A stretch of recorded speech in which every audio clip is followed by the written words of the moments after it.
What is up, gang? How's it going? Andy here, Biohazard Declassified as always. Thank you all for tuning in. Welcome to, man, it's my birthday. It's a birthday stream. What are the odds that my birthday falls on a Resident Evil retrospective stream? How glorious.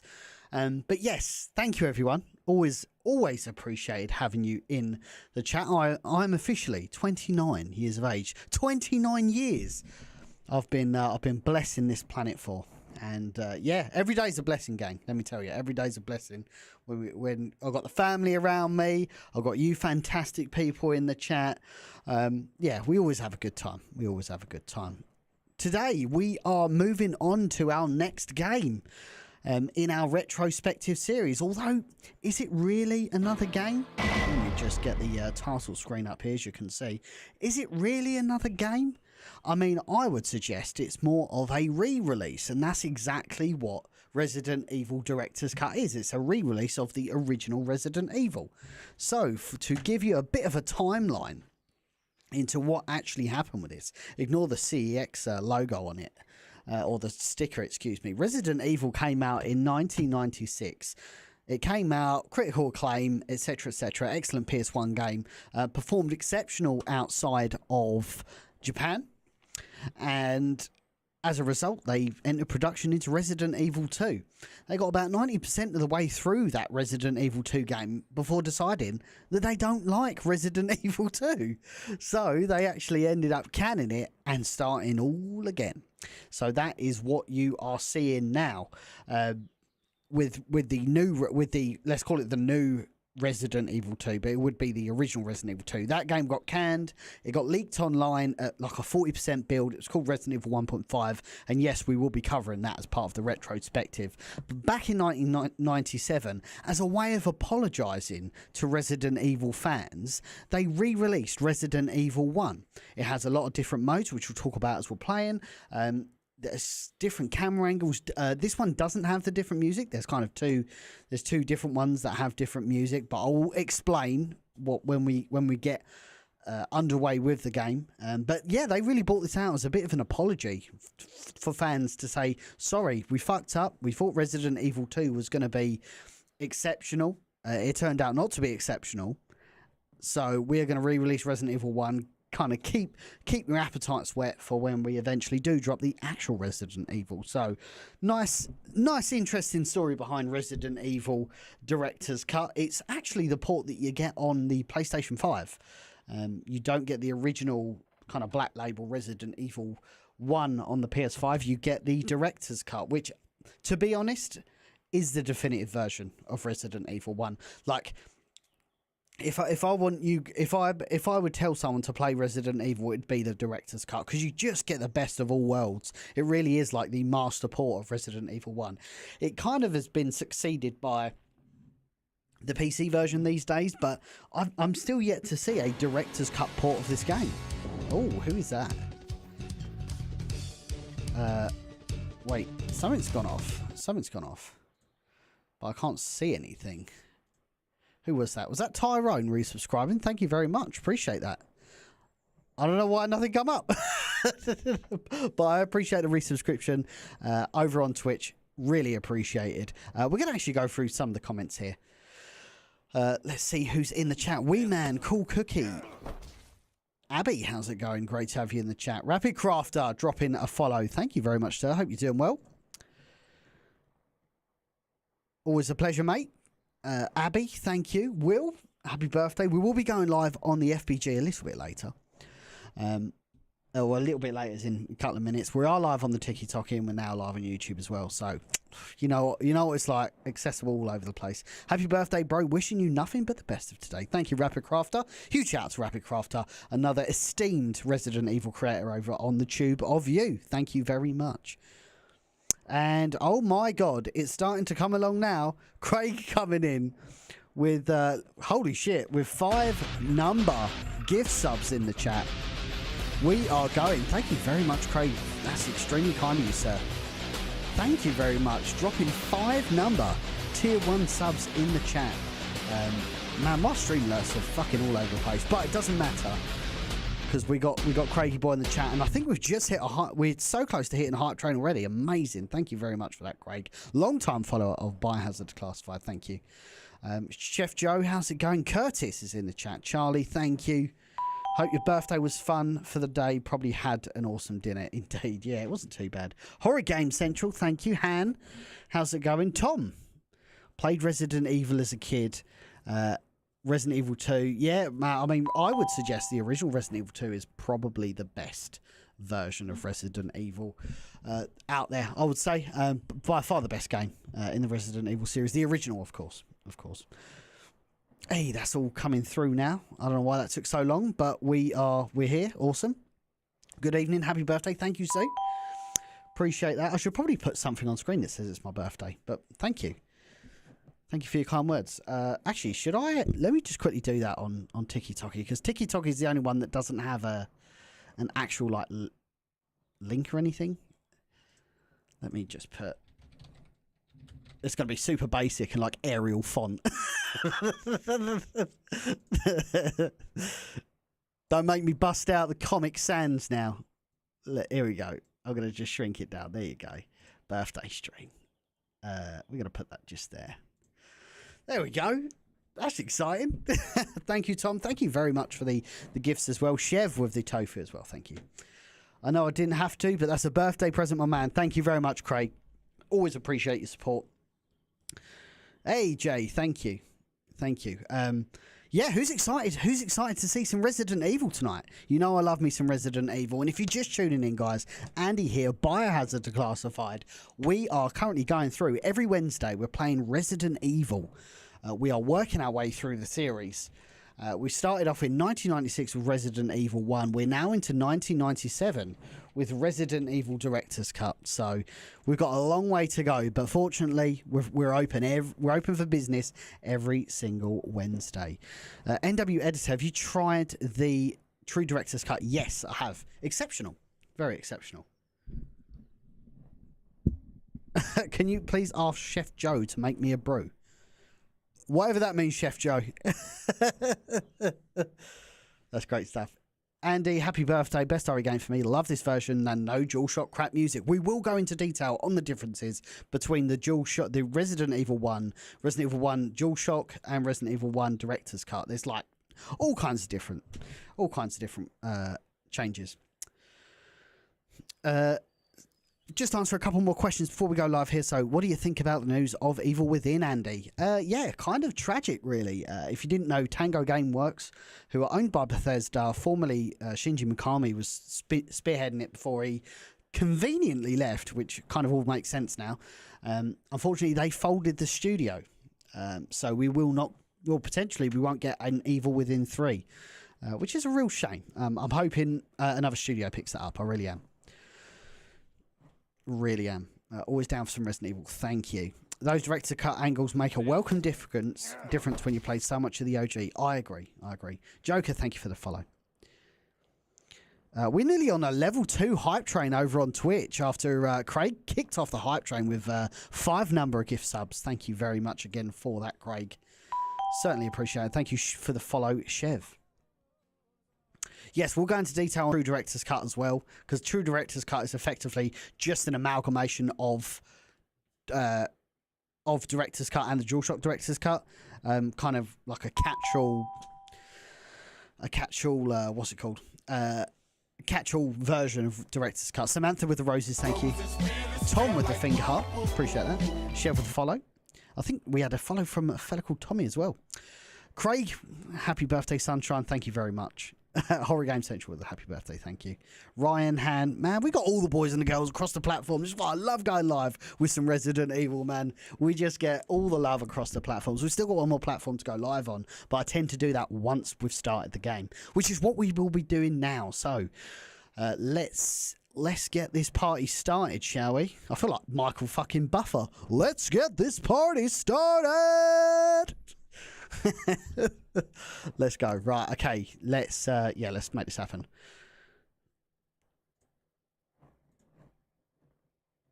Thank you very much, Top Cat Jay, appreciate that.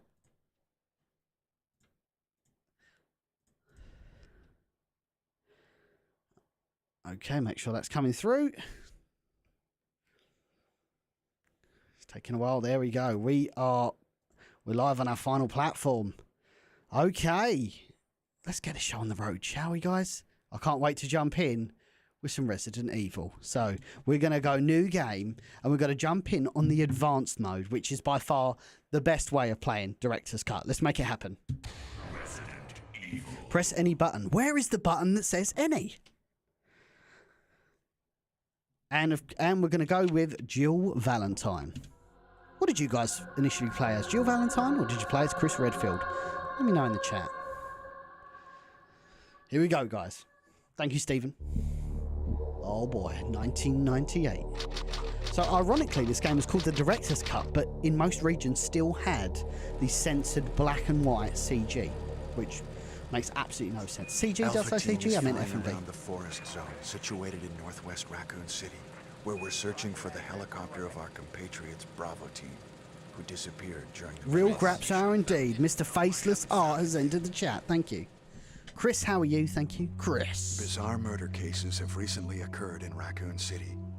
There are outlandish reports of families being attacked by a group of about 10 I need people. an adaptation Victims of the start of this in the Arkley Mountains. Bravo team People went to getting the torn hideout to of the group pieces. and disappeared. Victims were apparently eaten. Rachel, how are you? Thank you. Chris? Hey, Bed. Appreciate your kind words. Ash, how are you? Man, we got all the boys and the girls in the chat today. Welcome to Resident Evil Director's Cut as part of our wider retrospective series. Anthony, thank you. Bravo team's helicopter. One more year till I'm 30. Nobody Please was don't in remind it. me. But strangely, Let's go, most of the Anthony. equipment was Up the still Gooners. there. However, I can do we that soon adaptation. I discovered probably why. should. Leave it with me. Dude, I still got to get Keeper's Diary out. Everyone's beating me up about it, and quite rightly so. It's taken a little while. There we go. Charlie Kozlovsky. Grant, thank you. Daniel, thank you. Hey! Come here! We still don't know who Joseph is in real life, which is a real shame. Oh, too many times to remember Cholo. Right, Eric, sorry. Thank you for the shit. Big up Charlie Kozlovsky. Oh, thank you, Rachel. Appreciate your comments. Joseph! I love this game so much. And we've got the good music, guys. We've got the good original music. None of the basement music. Thank you, Wakeoff. Gary, how are you? No! Don't go! Funny enough, Charlie Kozlovsky tells me that's his actual voice. That's not the voice actor for Chris Redfield, because Charlie wasn't the voice actor. I've always found that quite interesting. Jill, run for that house! Remember, guys, if you're tuning in, make sure you smash that like button. We are jumping in with Resident Evil Director's Cut. Let's make it happen, gang. Eric, thank you for all the gifts. Here we go, gang. Chris Redfield. The boy. They actually censored the cigarette as well. Definitely not a Director's Cut. Jill Valentine. Barry Burton. The boy, Greg. Lee, how's it going? Rebecca Chambers. Chambers. Albert Wesker. The boy. Guys, if you ain't getting hyped with this, man, Resident Evil. holy shit. Hey, Donna. Krypton, how are you? Hi, Andy. Happy birthday. Hope you had a good one. Waiting for this all day. Well, it certainly has been a hot minute, Rachel. Wow. Great to have What you in a the chat. mansion. Good to see your progress. I appreciate your kind words. We're living the dream, let me tell you. We've got all the boys and girls Captain in the chat. Wesker, where's Chris? Stop it. Don't open that door. But Chris Shout out is... Pablo Kuntz. What is it? Maybe it's Chris. Now, Jill, can you go? I'm going with you. Thank you, Randy. Chris is our old partner, you know.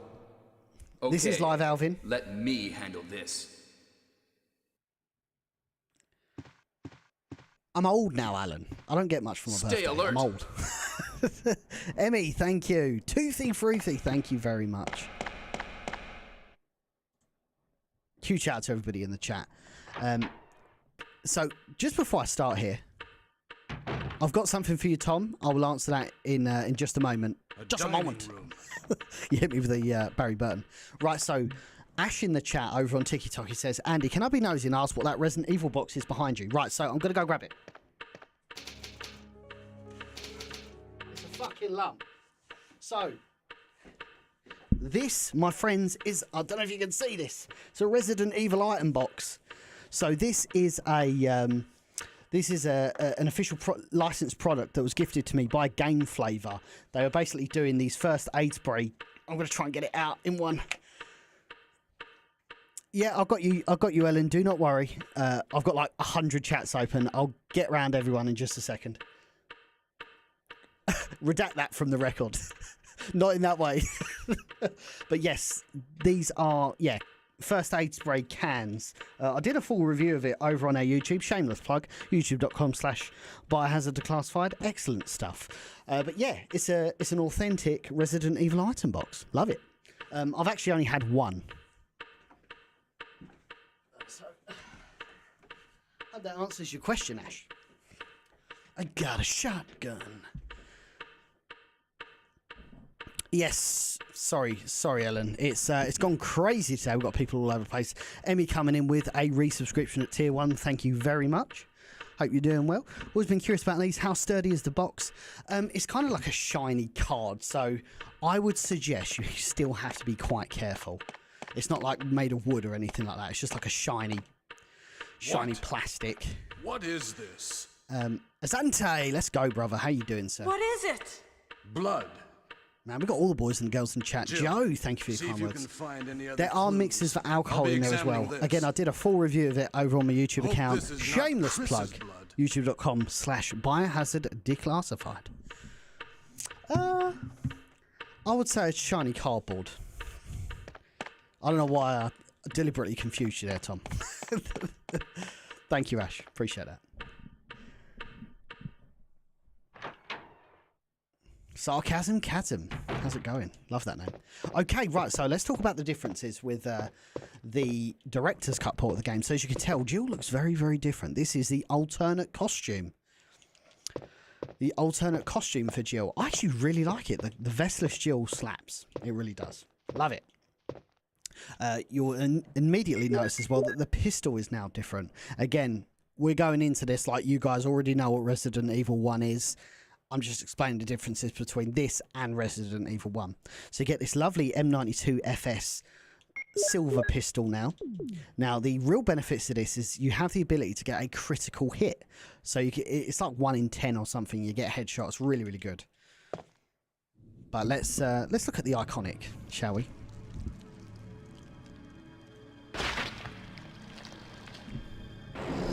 Yes, Tom, we'll come back to that. I did say I was going to talk about that.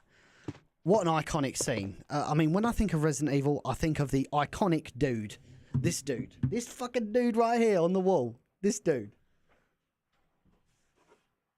This dude. This motherfucker right here. That's what I think of. I think of that dude.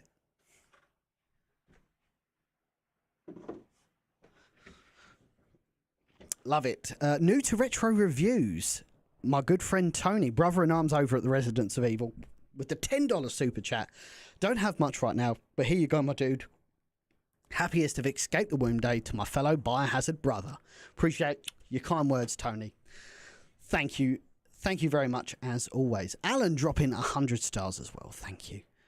That's very kind. Let me just make sure we're catching up to everyone. Timmy, how are you? I think Resident Evil 9's coming January 2025. I won't say a lot because I don't know a lot, but all I'll say is let's... Dude, I'm getting these notifications, but I'm not... They're like not coming through to my shit, which is really frustrating. I can hear it, but I can't see it. Is it because of this?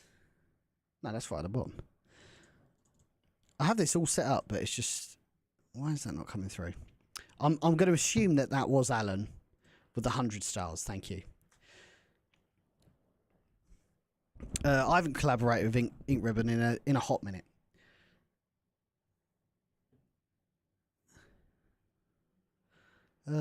Thank you for the birthday wishes. Always appreciated. I'm actually going to move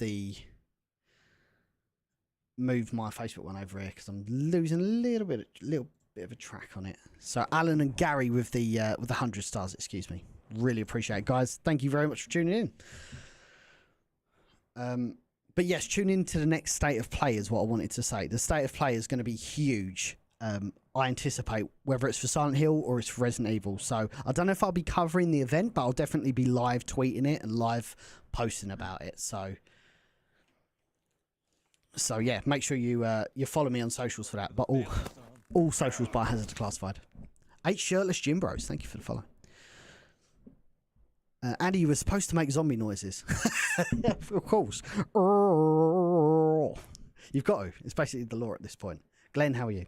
Right, so sorry about that. Who asked me a question? It was Tom.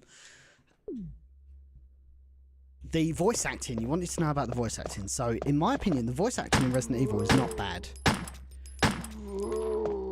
It was designed for a Japanese audience. They didn't know this game was going to be big in the US, so they had these voice actors that were overpronouncing at the time. Because those voice actors were English, they're going to know that they didn't sound themselves.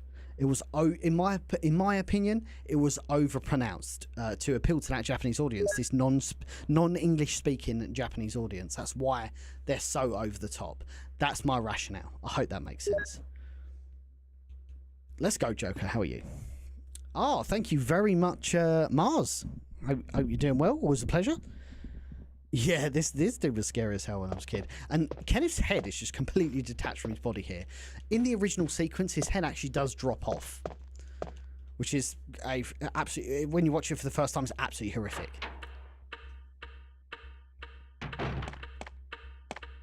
Barry? Nathan, how are you? What is it? Watch out! It's a monster! Let Man, me it's take care going of in this. the chat today. Yeah, this is the first time in a long time I've not actually managed to keep up with everyone, so I do apologise. Thank you all for your birthday wishes, but ultimately, welcome. What is it? Welcome in. Kenneth was killed too. Maybe by this creature. Anyway, let's report this to Wesker.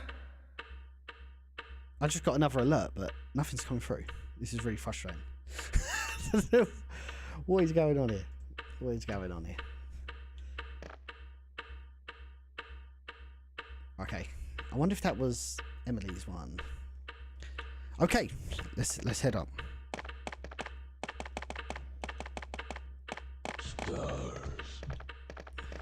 Hey Andy, what's up? Happy birthday to you, my friend. Thank you very much, Fernando, for the 75 stars, and appreciate you. Help me look for him, Jill. And don't leave this hall for the time being. Wesker!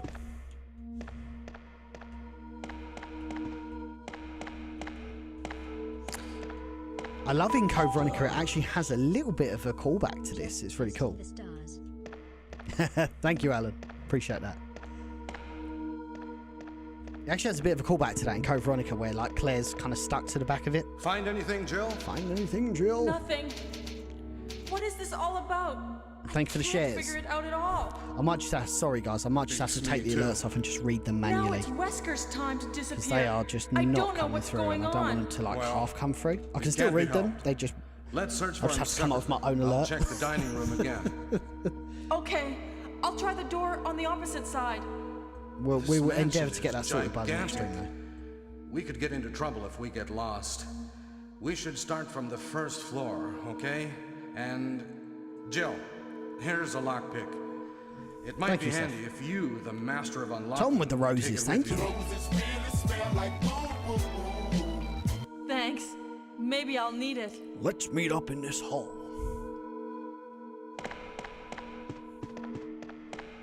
Thank you, Django. I appreciate your kind words. Listen. I do have a degree in if film. something happens, Obviously, the Keeper's Diary is let's coming meet out up in this at some hall. point. we're just waiting on post, but I assure you guys, we will This have it time done I'll soon. be there. Our bit's kind of done. Outside of the perks, which I really want to get to, I just really want to get the film out first. our bit's kind of done. I'm just waiting for Post to do their bit, and let me tell you, gang, we are away to the races. I have a lot of ideas I want to bring to the table. I would like to announce to everybody, and by the way, we have got fucking like over 40 viewers over on Twitch now, which is exceptional, bearing in mind I haven't had a single raid today. So thank you everyone for taking the time to pop by. I would just like to formally announce that we will be doing hopefully weekly videos over on our YouTube, original content, youtube.com/Biohazard Declassified, long form videos. It's been something I've been wanting to do for a long time, just not managed to do. So yeah, would like to formally say yeah, that's a thing that is going to be happening. And oh my god, let me clear the floor, because fucking Jared, the naughty boy himself, who absolutely put a shift in over at the Keeper's Diary as well to help us get over the line, has dropped 8,000 stars over on our Facebook page. Thank you very much, Jared. Always appreciated. Been a hot minute. This man jumps in my stream every 6 months, but whenever he does, he's always extremely kind to us. So thank you very much, Mr. Boswell. We will have a package coming out to you very soon, Keeper's Diary related. So thank you, man. That's appreciated. It's very cool of you. Happy birthday, my friend. As ever, you are a machine and keep the Resident Evil community alive. Have a big piece of cake. Thank you very much, sir. That's very kind of you. Andy, how are you? Thank you. So here's a perfect example of the alternate cameras. So if we just make a log of the differences, the first, as you can see here, you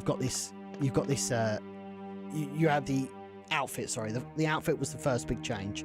Now you've got the alternate camera angles. Oh, sorry, and the pistol as well. I forgot the pistol. It does kind of throw you off. If you're so used to Resident Evil, you're going to know all the camera angles, but this is a little bit different as well. Oops, let's not get bitten by him. You now got 2 zombies in here. But these alternate camera angles, they really throw you off. They're not like in every single room, but they are quite frequent, and they do stump you sometimes. Oh, Gibbs, thank you for the follow. Oh boy, we gotta go. No, I know that terrified everybody as a kid. Herb flavoured capes, you know the score. GHG, Green Okay. Yeah, we are kind of blessed. The real beauty of Biohazard Declassified, and I've said this for the longest time. Thank you, Speed. I've said this for the longest time, is that 2 seconds. Let me just make sure I'm reloaded. Is that, you know, growing up, only being 29 today, is that Resident Evil's obviously come out in 1996. I was a younger Resident Evil fan, and I just didn't have that core community to talk about Resident Evil when I was like going through school, early part of college. And it wasn't until, you know, I kind of started Biohazard Declassified, and now I have like this nice enclave of viewers on like YouTube, on Twitch, on Facebook Gaming, obviously Facebook Gaming being my biggest platform anyway, on TikTok absolutely coming out of nowhere last year. And yeah, it's been really exciting talking to all of these Resident Evil fans, because you guys know it, I'm sure, but like when I was a kid, everyone's favourite game was like Call of Duty, but mine was Resident Evil, so I just had nobody to talk to about it. And this is when like the internet is actually glorious, you know. The internet is firing on all cylinders because we have the ability to talk about our favourite game series, which is always glorious. GHG indeed. Yeah, just a young buck in the game of life. Tony. Cockney Chris, Liam, thank you for the follows. Yeah, we've changed it a little bit on Facebook, because Facebook is kind of mobile focused, so we do have a portrait set up there. It kind of mirrors what's on TikTok, so give us your feedback. I don't know if you guys are watching on computers, you're watching on tablets, etc, etc. It'd be appreciated. All the pals we have met. The true story of Resident Evil are the friends you made along the way.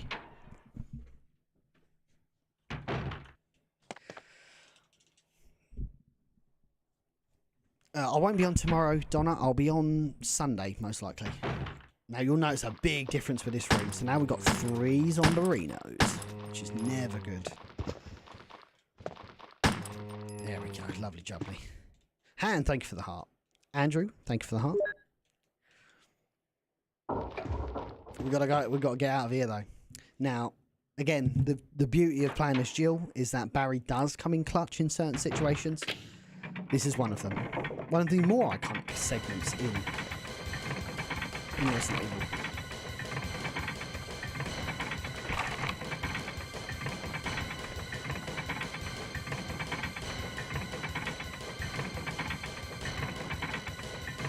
That's amazing, Jared. I love that. Hey, what's going on? Thank you, Daddy. Appreciate your kind words. Shout. Jill? Is that you, Jill? Huge shout out to everyone who's What happened? Barry, help me, please. wished me a happy The door birthday. won't open. Happy birthday today. It is appreciated. Stay away from the door, Jill. I'm gonna kick this door down. Can you unlock that outfit in other modes? This You way. cannot. No. We gotta go. Oh, Barry. You're That was right. too close. You were almost a Jill sandwich. A gibble You're right. sandwich. Barry, thanks for saving my life. Thank you, madam. Appreciate that, H. But Barry, didn't you say you're going back Happy to the birthday dining room indeed. to do Sent some from my research? iPhone. Why on earth are you here? I'll come back to you in a second, Faceless. I just had something I wanted to check. Now, let's get back to searching for the lost captain. Thank you very and much. Chris, Sorry, shall Andy. we? I did see your message there. Really kind of you. Appreciate that, mate. Thank you. Thank you, Barry. Yeah. You're right. Melissa, thank you for the heart. Okay, so great question. Faceless Art, my good friend, fellow Graps technician. What is everyone here speculating what the next Resident Evil game is going to be? I don't know, because the winter storyline's been concluded. They concluded that with Shadows Arose. And I think they even said that it's concluded because of Shadows Arose. So I don't know whether they take it in a different direction. They bring on new characters. I don't know. It's so open at this point. To hazard a guess, we could get something at State of Play. Sony will inevitably have an announcement soon of State of Play. I'm very interested to see if Resident Evil or Silent Hill 2 Remake at the very least gets shown there. That should be within the next couple of weeks. But we will see. We will see. I wouldn't be shocked. But in terms of what Resident Evil 9 is going to be about, it's so up in the air. I don't think they do another remake. I think they are going for the next Resident Evil game is going to be Resident Evil 9. I can't see them doing remakes back to back.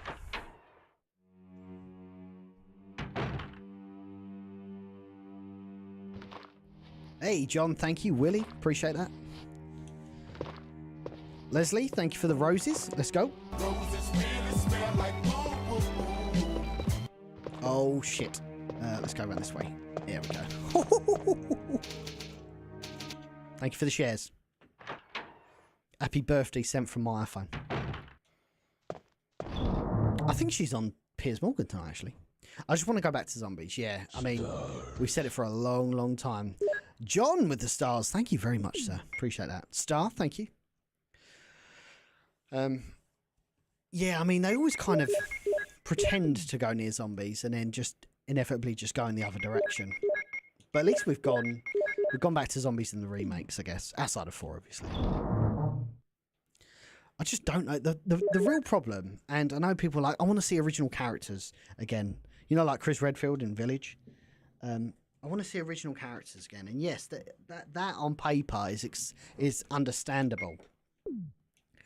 But you got to think these guys have already been through like substantial character changes.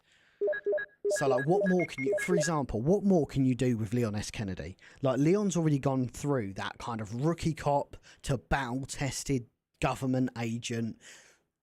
He's been infected with the plagueis. He's had it taken out of him. He's gone through all of these, even though I want to see Leon again, obviously. He's gone through all of these character changes. This is why it wasn't that great in Death Island. Like, there isn't really a character change for Leon. He's just a machine. He's just a machine at this point. There's nothing else you can do with that type of character. Aaron, thank you for your kind words. Talking about Village 3 years already. Oh no, it's crazy, man. I remember talking about those leaks, and I'll share an anecdote with you guys because I was very connected with leaks at that point. I don't do leaks anymore unless like Dusk Golem will share something and I'll just reshare it because I appreciate his contributions to the Resident Evil community. Thank you, James. Appreciate that. But I was very involved with Resident Evil leaks. It was insane. We had people sending us so much information. I'm going to pull back the veil right now. We had people sending us so much information about Resident Evil Village. Some ended up being true. Some ended up kind of being like Chinese whispers where they'd obviously played Resident Evil Village, were re-explaining what they'd played, but it didn't really kind of make sense of what they were talking about, if that makes sense. It ended up kind of going in a completely different direction. So we ended up being like majority right. But I remember posting about the werewolves. I remember posting about Chris shooting Mia and it being about Ethan. I remember talking about this, and there was big content creators, which I'll remain quiet in who it was. And it was a little bit frustrating, but they openly said, "Oh, this sounds terrible. Werewolves in Resident Evil, how ridiculous." And they harped on about, "Oh, Chris isn't a bad guy. Chris isn't this. Chris isn't that." And then that state of play dropped, and it showed exactly what we'd been saying for months. And then all of a sudden, all of the Resident Evil content creators were like, "This is fantastic. This is amazing. I can't wait to see this game." So that was a bit like, oh, I remember you kind of fucking. I remember us catching some serious stray bullets on that one. I will quote Nigel Farage. "You all laughed at me, however, you're not laughing now."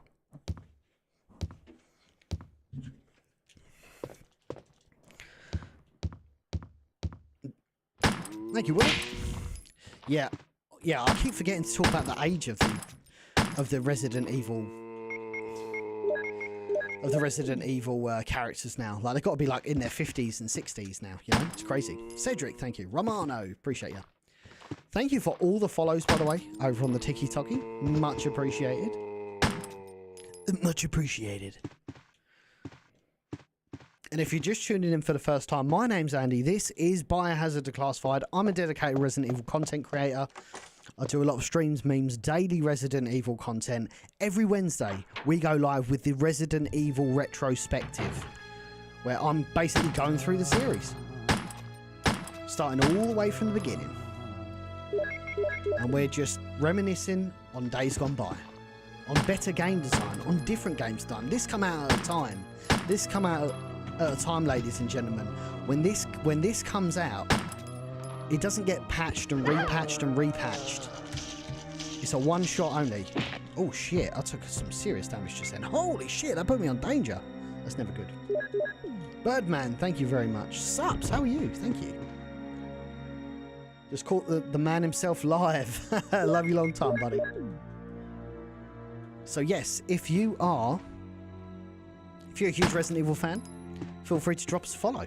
This is, oh, trust me, this is the place to be. You love Resident Evil. I've literally dedicated all my time and resources over the last 6 years to produce Resident Evil content. Man, there are beings everywhere. I'll be playing next week, Donna. I will be playing this again. We'll be playing Resident Evil Director's Cut, but we'll be playing as Chris. Catherine, thank you for the follow. Ooh, I thought I would see Barry there. No, we do not. We don't see Barry because that is the next. No worries, said. Thank you, and thank you for your kind wishes. It is my birthday today. Crazy. 29 years on this planet. And like 6 of them streaming for Biohazard Declassified. But this is the next big change for the Director's Cut. Sups, thank you for the follow. Yeah, I can't wait to hit 30, dude. It means my daughter's going to be 1 year older, and that's really exciting. So yeah, this is the next big change. Now, it didn't debut in the remake. Forrest Speyer was a zombie all the way back in Resident Evil 1. It wasn't in the original though. It was only in the director's cut. 29 years of watching real graves. Oh, buddy. Actually, my earliest memory, I'd love to extend. I know it's a little bit different. We do talk a lot about Resident Evil, but everybody knows I'm a big wrestling fan, like a huge wrestling fan. What is everyone's earliest wrestling memory? I'll tell you what mine is. I remembered watching Livewire. Like, my earliest wrestling memory is watching Livewire when I'm like 4 or 5 years old. WWE Livewire. If you don't know what that is, it was like a recap show. You know, like the like I don't know if they have it in the US, but in the UK they had like The Bottom Line, which was a Raw recap show. They had what was the SmackDown one? Afterburn, I think it was called. In the UK, but back on WWF, it was Livewire, and it had like I think it was like Road Dogg versus fucking Kane or X-Pac or something. But that was my earliest memory. I would love to know all your earliest memories of wrestling. Aaron, Jill, thanks for the follow. What's going on? Any clues? No. Nothing, but Alan. Something's wrong with this house. Thank you, Ben. Appreciate that. Whoa. This hall is dangerous. 40's the new 30, Maybe Danny. it's better to secure our escape route first. Thank you, Star. There must be a back door somewhere. Let's try to find it first, Thank shall you, Bruce. we? Okay. Let's separate again. Just a moment. I found something. Just a moment. What is it? It's a weapon. Thank you, Aaron. It's really powerful, especially against living things. things. Better take it with you. But how about you, Barry? It was pretty terrifying, Snake. This. Thank you. I'll take this then. Thank you, Catherine. Nice watching the original Resident Evil games. Well, feel free to drop a follow. As I said, Biohazard Declassified. Obviously, Biohazard being the Japanese name for Resident Evil. That's all we do here. We play Resident Evil 24/7, cover the news, post daily Resident Evil content. So if you like the streams, drop a follow. We'd love to have you around. Tell us about your... Let's talk about that next. So we're playing the Resident Evil 1. Appreciate it's the director's cut. But what are your earliest memories of Resident Evil? What are your most iconic memories of Resident Evil? That's what I want to know today. Justin, thank you for the happy birthday. Guys, I am 29 today. And I am living the dream. Every day's a blessing. God is great.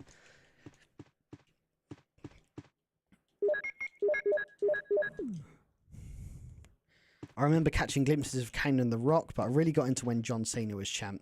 Yeah. Yeah. Obviously, Ruthless Aggression era was huge. I remember watching... Was it No Way Out or was it No Mercy? The one with Eddie Guerrero and Brock Lesnar? Like, that's like... me, my brother, and my mum's like favourite match of all time.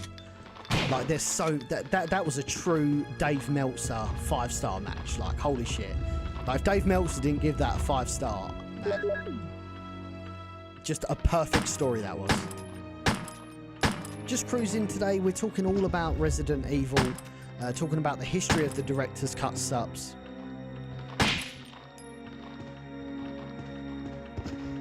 Talking about the differences between this and the original Resident Evil. WCW Worldwide on ITV. What? Was it really on ITV? That's crazy. Like, I was too young to remember WCW being on TV. I know someone said, I think someone said it was on Bravo at some point. Yeah, the liquor scene. The liquor scene is iconic, let me tell you. It was no out. Thank you, Michael. I thought it was. Oh, that's scary. Thank you, Stephen. 1 year closer to meeting the Grim Reaper. Potentially. All good, John. Appreciate you. Oh, fuck. Let's not die. Everything is like amped up in this. Like, they really like take their pound of flesh out of you. So you've got to be careful. Another custom camera angle here. Another custom camera angle here. McBrew, how are you? What's up, Andy? TNT and TBS. I remember the Monday Night Wars. See, in the UK, we didn't have TNT and TBS. We had, I think it was on, I used to watch wrestling on Sky 1 and Sky Sports. Oh, doggos. Another change. So previously it would be zombies in this hallway, but now they're dogs. Scary. Resident Evil holds a special place in my heart. I remember being always scared to play it as a kid until I got older and fell in love with this world. Yeah, there's something about Resident Evil that always makes me go back. This will be the third time I've played this game in 3 weeks. And I tell you what, I always love going back to it. The vibes are perfect. Like when I think of Resident Evil game, let me, sorry, I've got all these copies of Resident Evil 1 for the Keeper's Diary. We're getting them signed and sent out. But when I think of Resident Evil, I think of this. I think of the eye. The Resident Evil eye is so iconic to Resident Evil. The music, the save rooms, the typewriter, the item management, not knowing what is round the next corner with fixed camera angles. And I think a lot of younger fans that are, you know, substantially younger than me, they just don't get it. They don't get what it was like playing Resident Evil for the first time, not knowing what's round the corner, but hearing enemies. Like, the design of this game is just chef's kiss, man. Chef's kiss. Right, let me pop some of this away. Let's go, Edward. Love you long time, man. Appreciate that. We just make sure we caught up with everyone here. Lovely jubbly. Man, we got 50 on Facebook, 50 on YouTube. We got 30 on TikTok. I'm not sure about YouTube. Let's see if we can pull that up. It's probably on the slower end because I don't normally have loads of people on YouTube, but I like keeping it open because we have a nice little enclave community there. Amazing. We got between 15 and 20. Love it. Thank you all for tuning in. It's we're having a great stream today. Really active chat. Always love a super active chat. I'll tell you one thing I haven't got yet is the armor key. We just need to think of where that is in this. Oh, no, we do have the armor key. Sorry. I'm getting this confused with the original. We've got to be careful here. Let's go. Let's get out of here.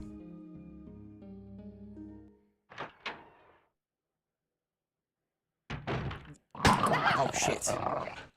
Yeah, don't worry, Christopher. It's by design.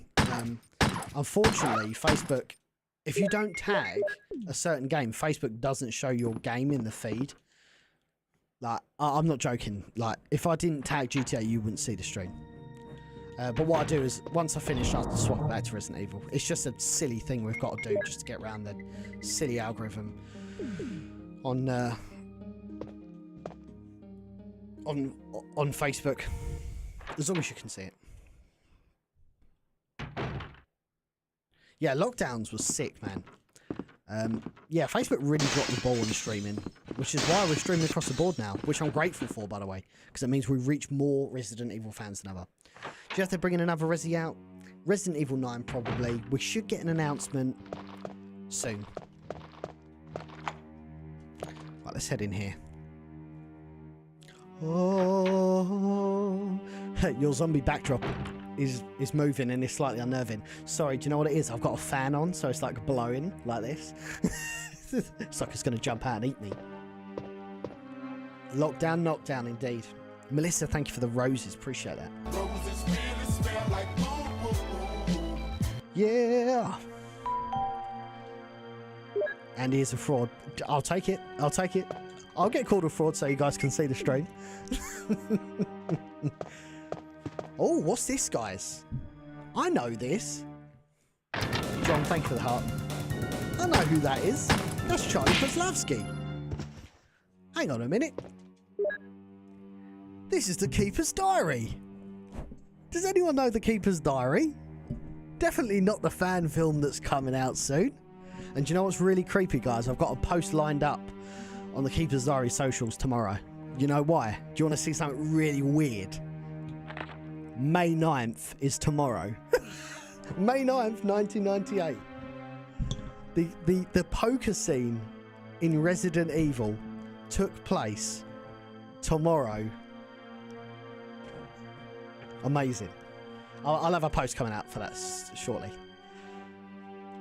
But yes, May 9th, 1998. At night, we played poker with Scott the Guard. It should be Elias, but they say Alias. We're in the Keeper's Diary Biohazard story, we call him Elias. And Steve the researcher.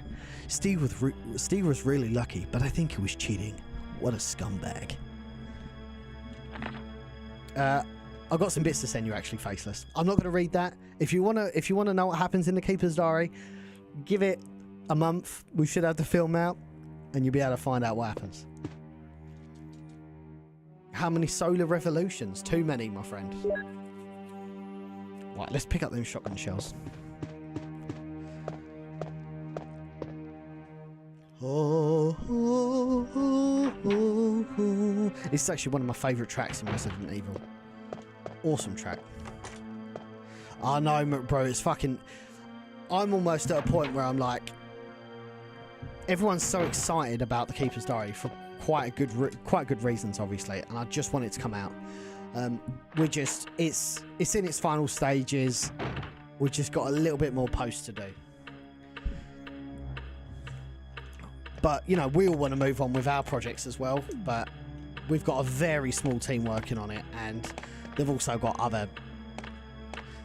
like other, you know, life events that they need to take care of as well. So it's getting there. It's slowly and steadily getting there.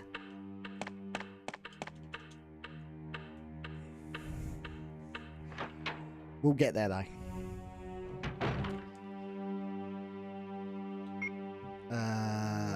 Right, okay. So I need to get some health, man, because I am getting destroyed. Yeah, this is one of my favourite tracks in Resident Evil, and I'm hoping we did set it up to have an inspiration to this song in The Keeper's Diary.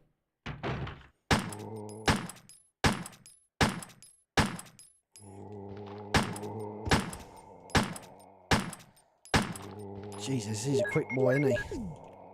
Oh, look at this fella's getting back up.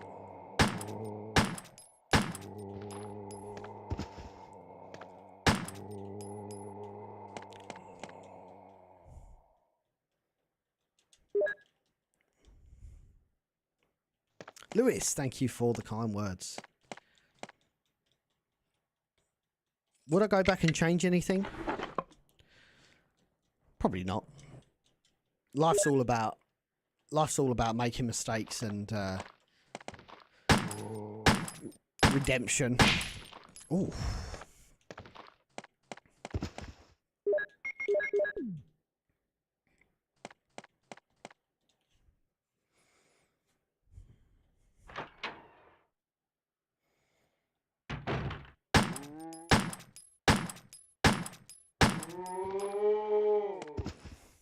Sound like it was twice.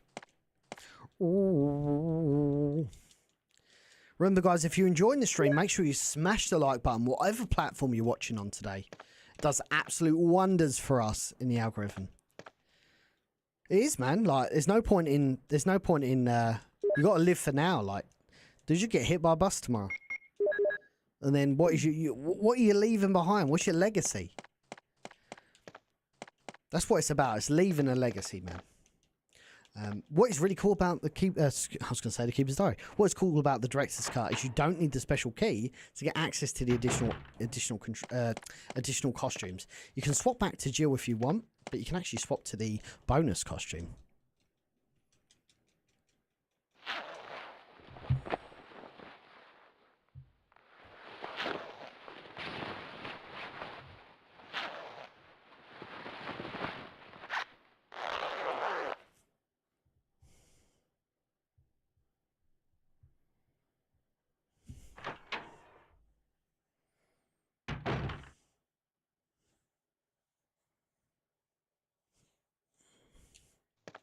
Okay.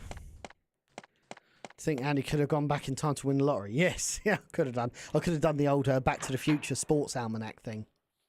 That'd have been hilarious. Okay, right. So we're in the we've got the custom costume on now. Jill looks fantastic. Thank you, Zach. Appreciate that. Man, we've had like Facebook has been.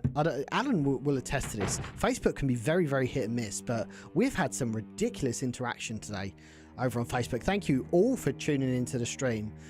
If you're enjoying this stream, make sure you hit that like button. Let's get this special birthday edition of Biohazard Declassified out into the socials as much as we can.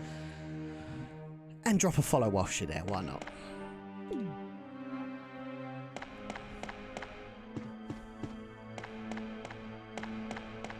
I must admit, I was talking to JJ the other day, Residents of Evil, and I typed who are the Resident Evil? I'm not even joking.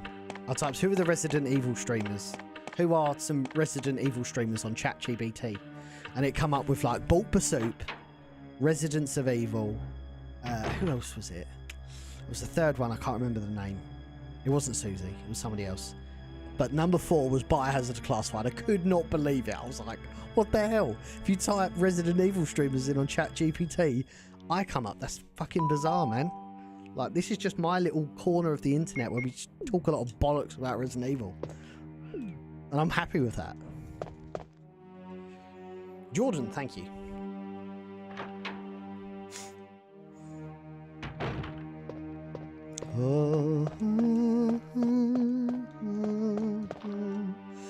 Yeah, Alan, and that's why, yeah, I'm proud to announce that I will be making a big push, not just necessarily restreaming on YouTube, because we make good numbers on restreaming, but actually creating original content for YouTube. I've got 2 ideas that I'm going to be editing probably tomorrow and Friday, so I should have a video up on Saturday, I'd have thought.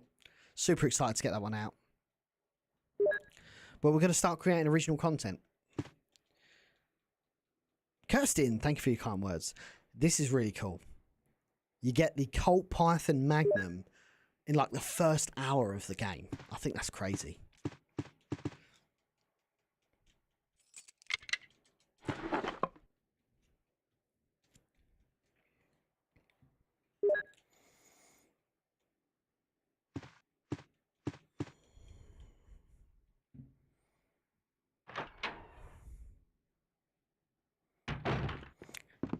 To be honest, bro, W1784,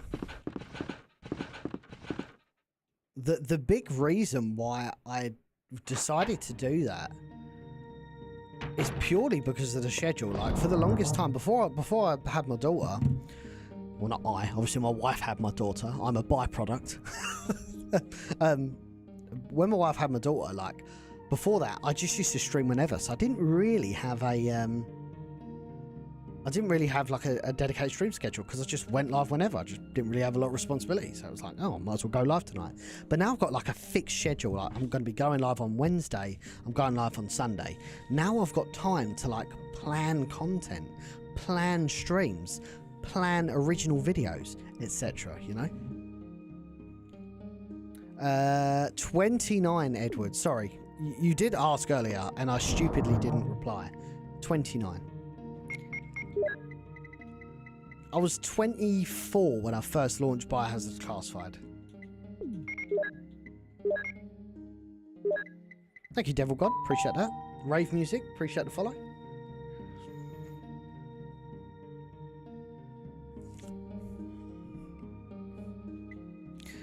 Man, we're getting some cool interaction across the board today. Thank you all. Appreciate you all popping by, checking the stream out today. Spoopy fucking Darkalade coming in clutch. Hope you're doing well, sir. Welcome in to the Resident Evil retrospective on my birthday nonetheless. What are the odds that my birthday falls on a Resident Evil retrospective day?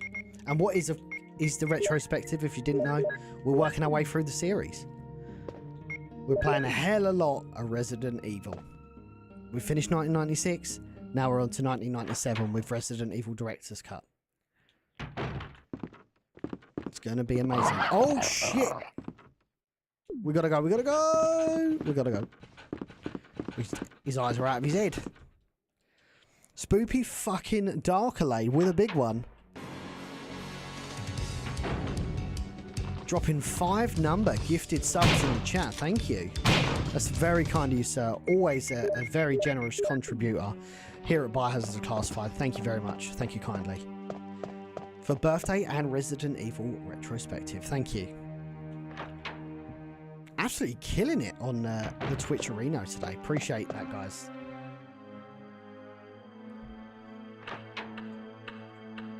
We are literally, dude, we're over... We're over 50 Man, this is crazy. We're over 50 viewers on Twitch. Not a single raid. Which, by the way, guys, is extremely difficult. Like, I cannot stress to you how hard it is to grow on Twitch. So to have like 50 consistent viewers on the stream without having a helping hand elsewhere is really appreciated, gang. Thank you. Emily, thank you. Hope you're doing well. Hey, birthday boy. We're living the dream today. Playing some good old Resident Evil. Okay, right, so now we need to start picking up the crests. They're all over the place in this. They're not in the traditional places that you would find them.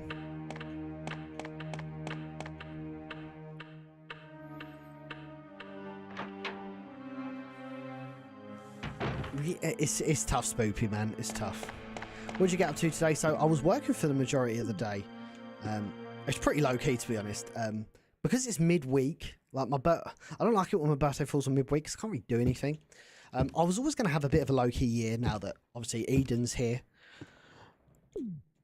So I, just had a bit of a chill one today. Went to work, had some Nando's after work, and jumped on the streaming. We're going to be we're doing some paintball on Saturday. Super looking forward to that.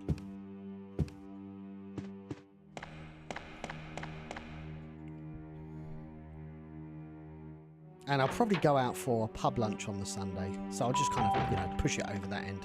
Deli dropping a big one.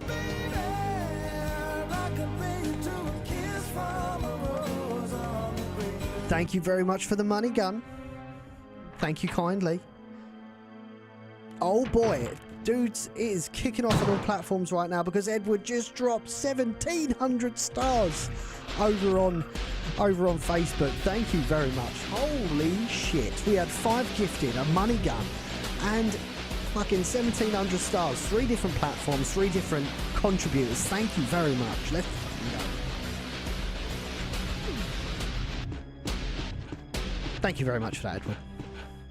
Oh, you motherfucker. Oh, you motherfucker. We gotta go. Holy shit. Oh, that was close. Megan with the donut, thank you. Thank you, Megan. Sorry, you did drop a couple of gifts as well with the rose and the GGs. Thank you. This is 29 US worth of stars. Thank you very much, Eddie. Anton, thank you. Jeffrey, appreciate that. Gonna have a lot of pub money. I'm not really a pub person, to be honest. I'd rather just chill with my family, to be honest. I know it sounds kind of sad, but I'd rather just chill with my family and, go to Nando's. Like, I can't think of anything worse than just sitting in a pub all day. I know people do, and that's okay. It's just not my thing.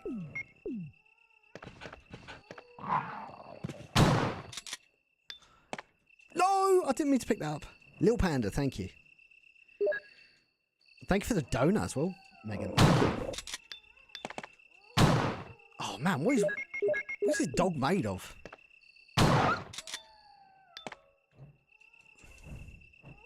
Actually, yeah, sorry, I did used to go to the pub quite a bit with Danny Brown when I was at Ecolution. I'll tell a lie. Man, I haven't spoken to Danny in a hot minute. I hope he's doing well. Sounds like he is.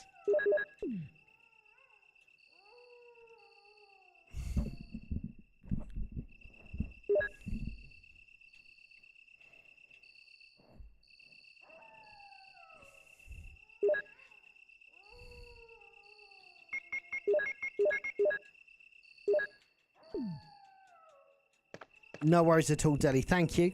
Hopefully we catch you on the catch you a little bit later. We're probably going to be on until, I don't know, midnight or so. Depends how long this takes. The door scene's absolutely so cut tight in this game. It can be a little bit annoying. I can't do beer either. I really try, but it's tough, man. Hey, James, thank you very much. That's very kind of you. Right, so we've got the chemical now. I'm just wondering what the best way is. Let me go this way. There's quite a bit we can pick up upstairs, actually. Let's go, Megan. Just trying to survive the work week to play some RE4 on Friday. Love it. Hey, Emily with the tiny. Thank you. Let's get to the item box. Oh, that was close.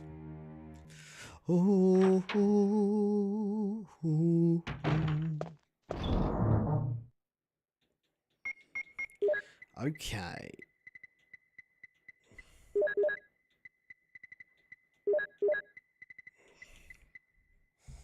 Just make sure we picked up everything.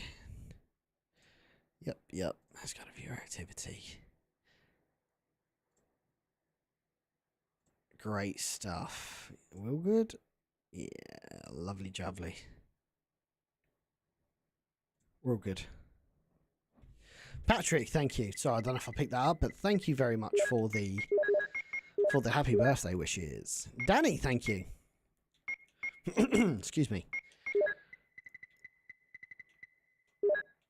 Oh man, we don't really have a lot of ammo, so we've got to be a little bit careful. I'll try and pick up some more. Should be okay. Man, Danny, you've been following us for 1,800 days. Jesus. That's insane.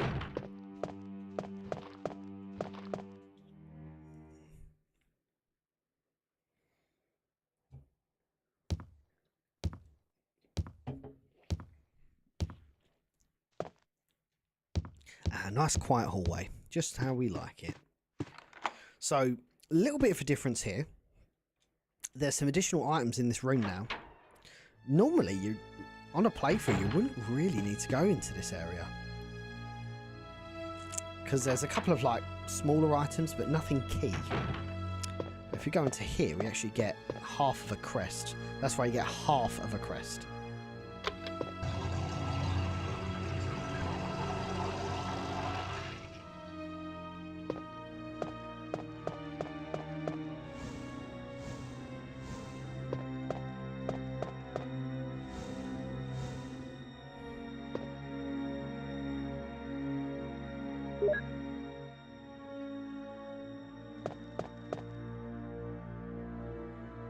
Hey, Death Rage, how's it going?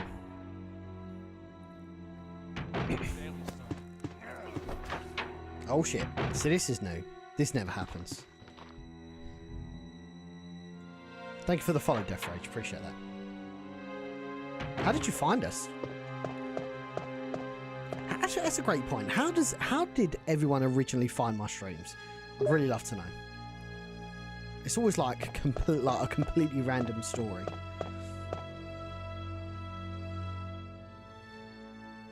Oh yes, of course, Ro. That makes sense. Hey, Megan, how's it going? Ghana, appreciate you. How old now? 29 glorious years. I don't feel a day over 29. Because I'm not a day over 29. Hey, Peter, my longest... Peter was my... I always say this story, and I always embarrass him. But Peter was my original follower back in the day. Supporter. Hey, Josh, thank you very much for the 100 stars. Appreciate that.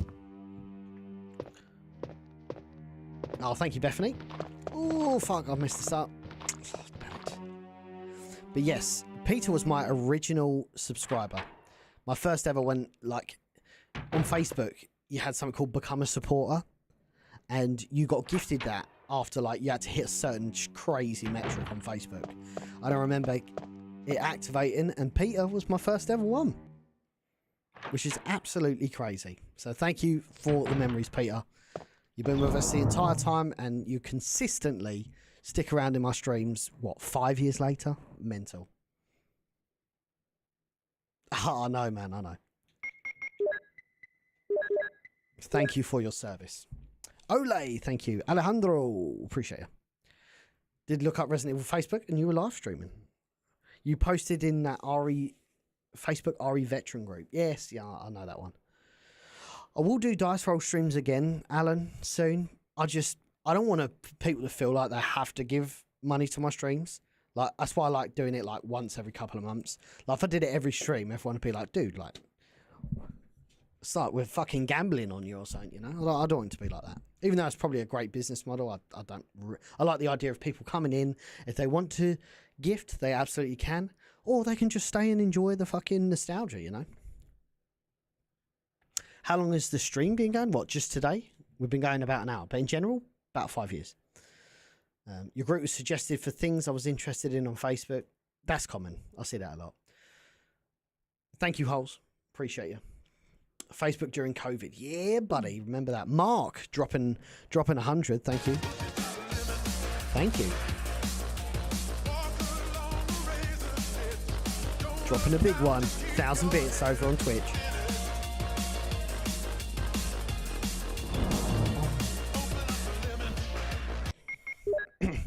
Yes, it's been pretty good, man. We've been living the dream. Right, so we've got half a moon crest.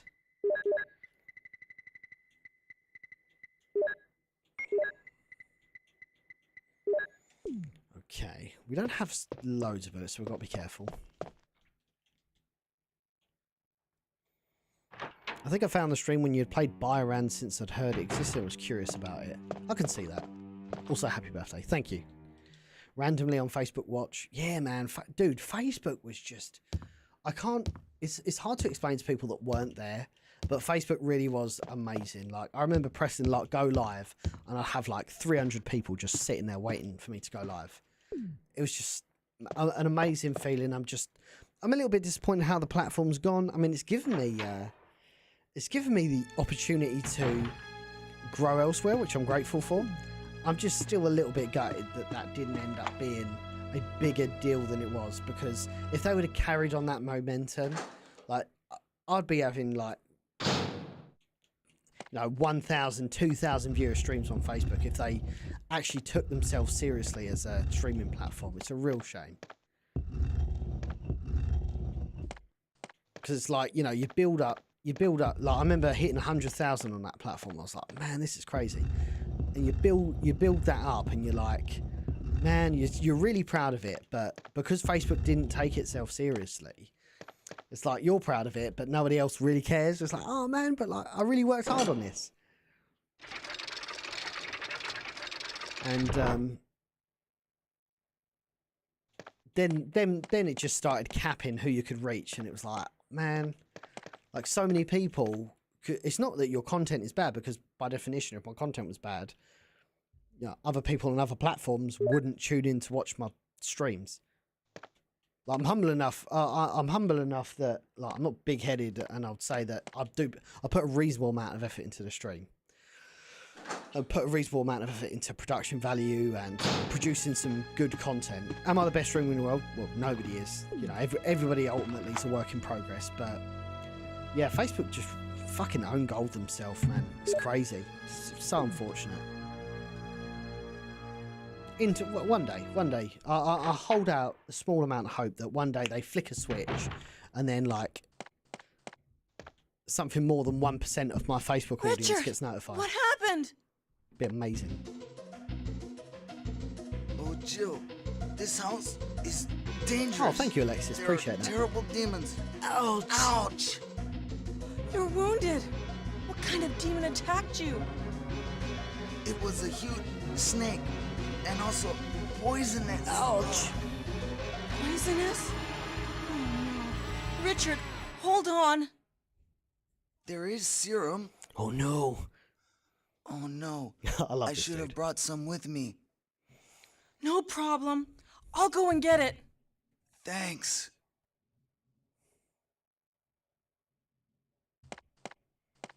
Oh no. Thank you, Holes. Appreciate that. Facebook during COVID helped me during the lonely time of being stuck inside and not being able to go anywhere, so I really appreciate it. Oh, thank you, man. That's extremely kind of you, Josh. And ultimately, it became almost like a de facto, like, streaming for everyone became like a bit of a de facto fucking public service, to be honest. Like, I just met so many cool people. And, at that time where it was so isolated and everyone just wanted a bit of an escape, if I'm honest.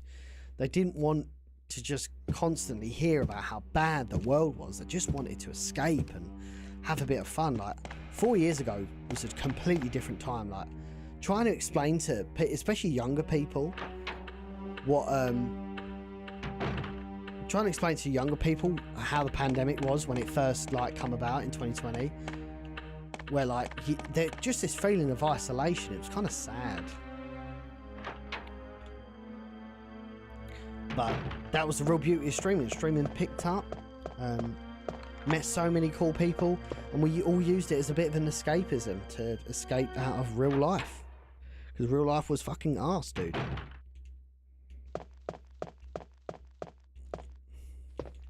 Oh, thank you, Faceless. Appreciate that. Keith, thank you. Antonio, it's my birthday too. Let's fucking go, brother. 50 years, of course, after World War II ends. May the 8th, 1945. Just banging the Moonlight Sonata. Yeah, the news was depressing because it just felt like in the UK it was like, how many deaths are there today? Like it got a bit much, to be honest. Thank you for the heart, Aaron. Appreciate you. It was like, how many COVID deaths are today? And it's like, dude, can we just like move on to something that's a bit more exciting than this, you know? And I think that's why a lot of people went to streaming, because it was the one place that wasn't so fucking miserable.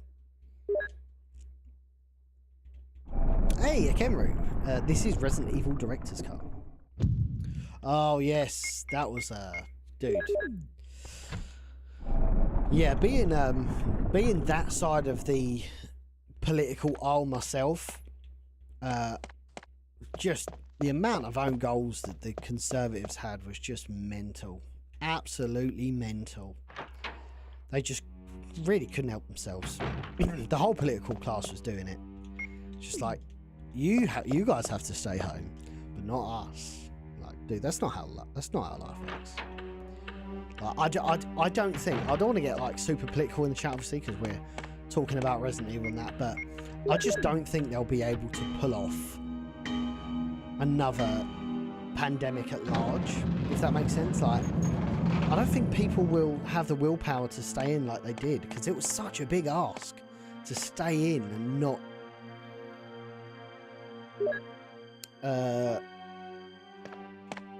yeah, and basically not getting a let me scroll down a little bit. I'm losing the chat a little bit. The hell, that makes no sense. Yeah, I think they'll have problems with it. I remember just watching videos and rumors about the RE4 remake. Oh no, dude, that was a while. I remember that was announced. It was like you had this, I think it was State of Play, and you had this really funky video, like really like interesting track that sounded like, you know, the that start from the track from Resident Evil 4, the original. I was like, this kind of sounds like Resident Evil 4, and then bang, Resident Evil 4. Holy shit! And it was like everything we wanted and more. It was a true 10 out of 10 game, that was.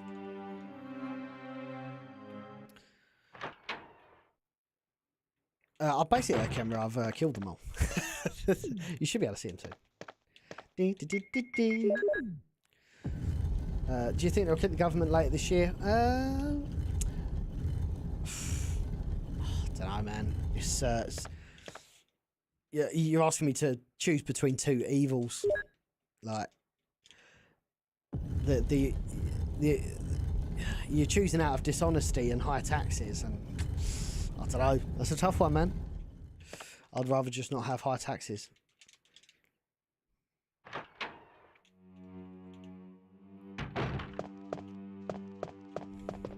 I'm a nurse to work through it all. Yeah, man, that must have been a really weird time to be a nurse. Like, just getting sent out there.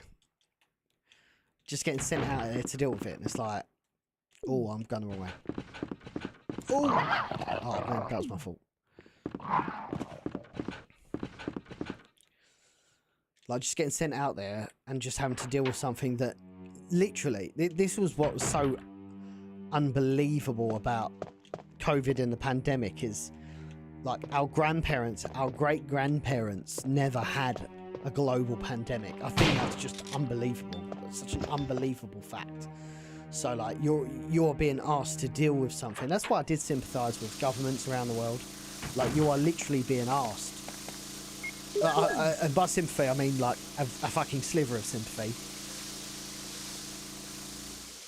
But you're literally being asked to like deal with something that not even your great grandparents dealt with, and they went to fucking war. You know, it's crazy.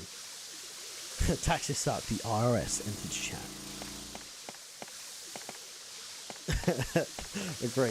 Agreed. Yeah, fuck HMRC. Don't let them know I said that. What are the updates on new Resident Evil? Nothing yet, Garner. I would suggest waiting for the next state of play. PlayStation state of play. Oh, big yawn.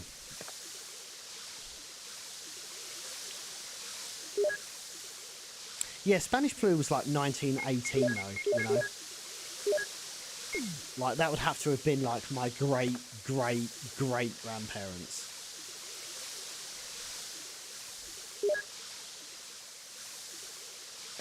But like the boomer generation, let's call them, like 50s onwards, yeah, you had the big scare, but you had nothing like what we had to experience. I mean, I'm not saying we're fucking traumatized or anything. It's just, it's an experience that they didn't have to go through. Like we've never been through war. Like people around the world might have been through war, but we've never been through a world war. Like I couldn't imagine what that's like. Thank you very much, Chrissy G. Great channel. This bro, keep it up, love it. Thank you for your kind words.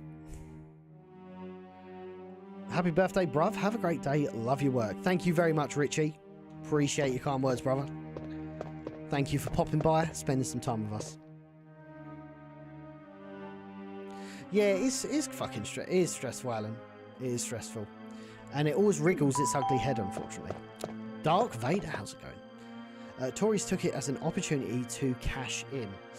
Yeah, and ultimately, like, to me, that's not what I believe to be true, let's call it conservatism. I believe true conservatism is I could come up with an idea, a good invention. For example, Biohazard Declassified or any content creation. You could come up with an idea. You can be in poverty. You can come up with a really good idea, and that can bring. I'm not saying I was in poverty, obviously, because I wasn't. But like that, in theory, could take you out of poverty and put you in a completely different class. To me, that is true conservatism. Not true conservatism is cronyism, like what happened during the pandemic when like you had like people in the House of Lords fucking selling off PPE contracts to brand new startup companies that they were fucking directors of. It was insane, man. Absolutely insane. Absolutely insane. Yeah, don't worry. We won't harp on too much about it, Evan. Someone asked a question in the chat on one of the other platforms. We don't shy away from it. If people want to ask, let them ask. So we've got half a moon crest. We've got the full sun and star crest. So we need the other half of the moon crest and the wind crest. Wind crest we know is with the birds. We just need to get the star crest, which is the snake. So we will head there shortly because we've got the key for it.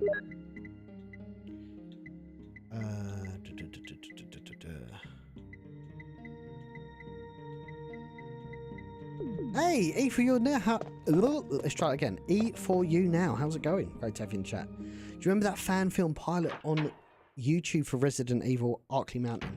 Yes, Resident Evil Arklay, directed by Sean Liebert. I've spoken to Sean in the past, actually. Really nice dude.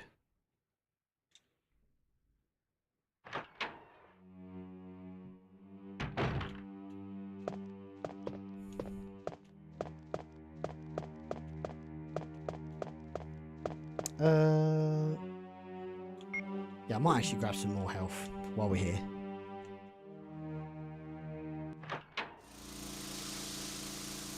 Oh yes, I need to get the serum. Thank you very much for that, Donna. I'll go and fetch that right now. I know I was forgetting something.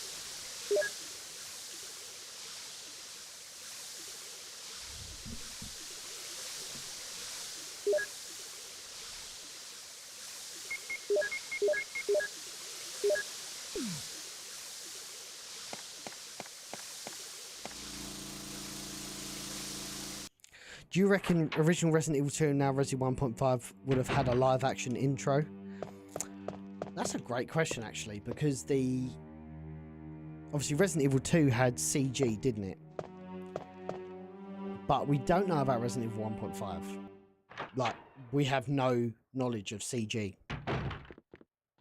Like, if there was any CGs produced at that point in time. Potentially. I mean, is it out of the realms of possibility? I think it's a really interesting question.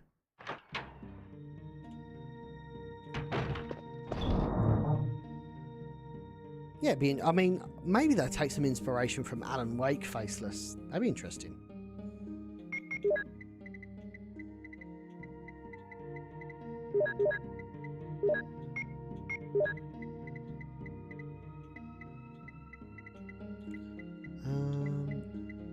Right, let me pop that in there. I will save it in just a second, because I don't want to get destroyed by... I think Richard's probably dead at this point, actually. We've completely forgot about him. And I think he does die after a certain amount of time, so...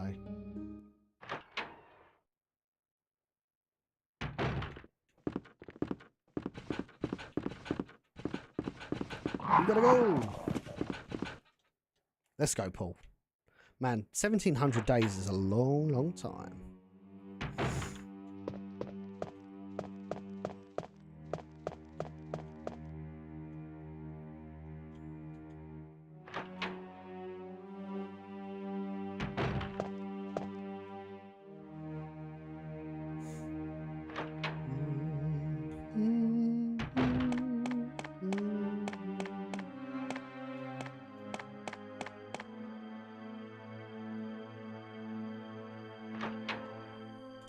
Basically, I want Alan Wake 2 meets True Detective with zombies.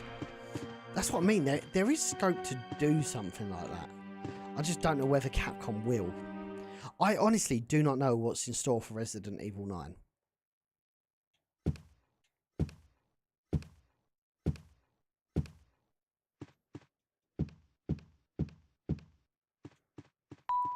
Jason coming in with the game controller. Thank you very much. Appreciate that.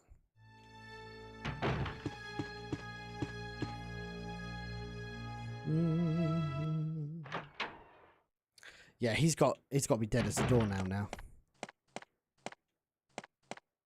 Oh no, he's Here's still alive. the serum. Richard, He was hold sitting on. there forever. I'll give you a shot now. Jill, here's my radio. You should That would be keep Dead it. Rising, Ethan. No! Richard! Jill, be careful. F in the chat for Richard. Let me see those Fs in the chat.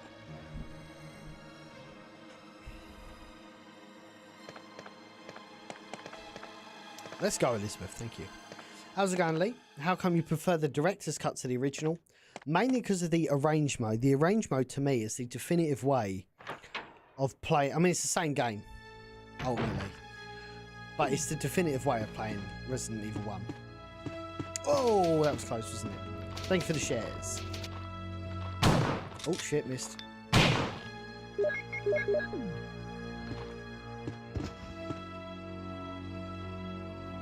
You're thinking of Days Gone. Is that Days? Oh, I see what you mean.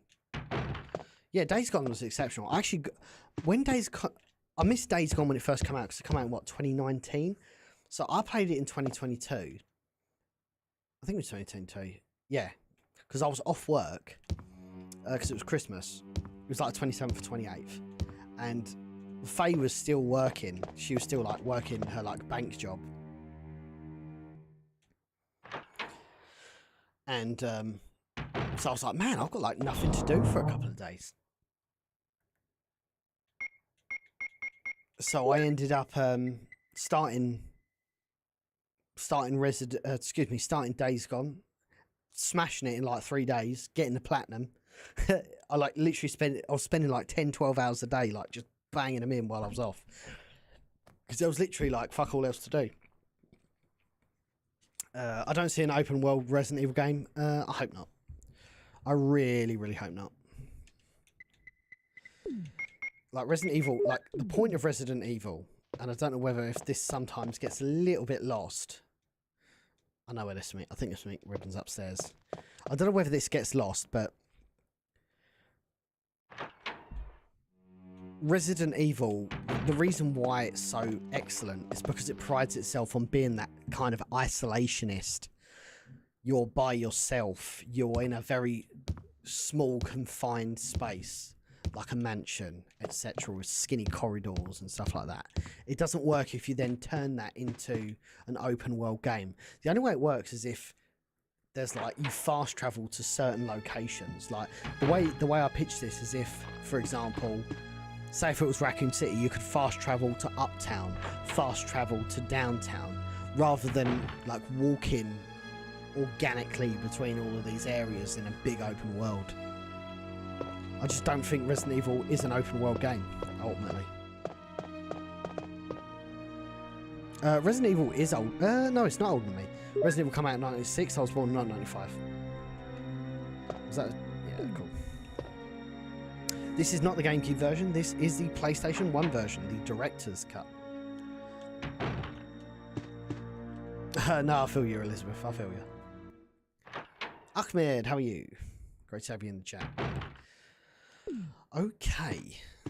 So, let's drop a save, because I'm just about to fight Yawn, and Yawn is... Man, he could be hitting this. I always save before this, because sometimes I get mangled, sometimes I don't. Hey, Chris, great to have you in the chat.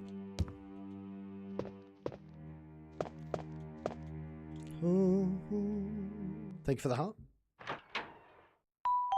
Han with the confetti. Let's go. Thank you. Risen is in the chat. Let's fucking go.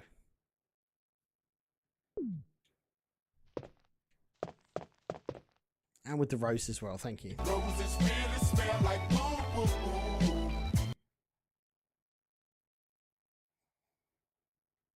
Anything exciting today for your celebration? No, it's been a pretty chill one, to be honest. Oh, shit. Yeah, pretty chill one, to be honest. I was working most of it. It's a problem when you have a midweek birthday. Like, I was just had work, come home, had some Nando's, and then yeah, jumped on stream. I'm doing a little bit more on the weekend to kind of celebrate my birthday. We're going paintballing, so it should be exciting. Wasn't the GameCube version the first to introduce Lisa? Yes. I believe Lisa was like a scrapped character in the original Resident Evil, but they ended up bringing her back for remake, if I'm not mistaken. I could be wrong.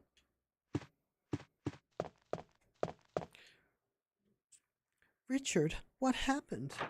You doing any more films? Not. I really need to get Keeper's Diary sorted. Like, that's the ultimate priority now. We can't have much longer on it. We're just waiting on a couple more bits in the post-production area or post-production section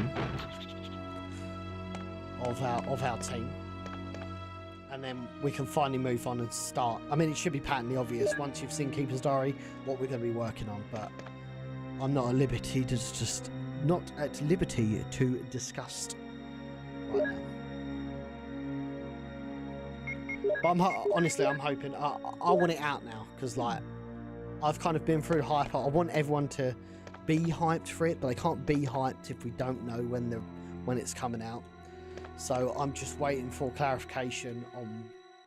We can't have much longer. Maybe like I don't want to put a date on it, because I'm gonna end up eating my hand. Oh, let's go, Daddy.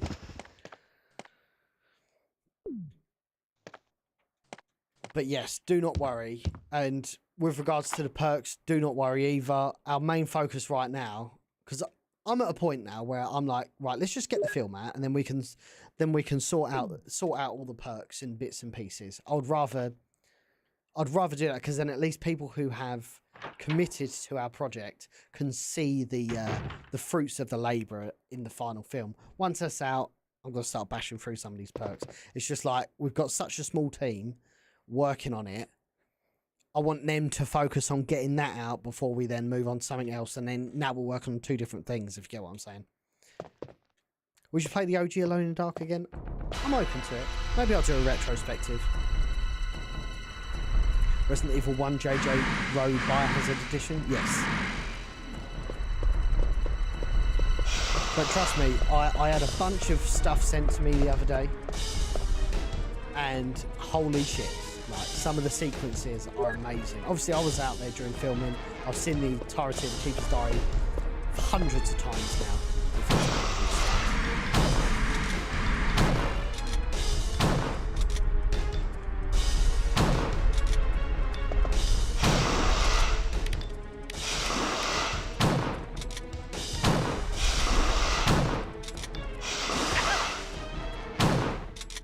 Shit. That was actually my last bullet. Damn.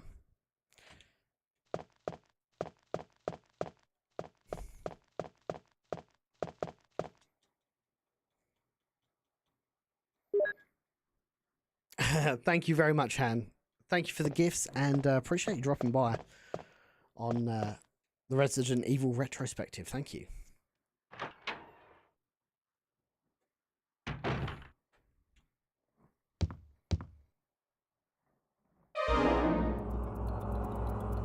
I can see that. Am I poisoned?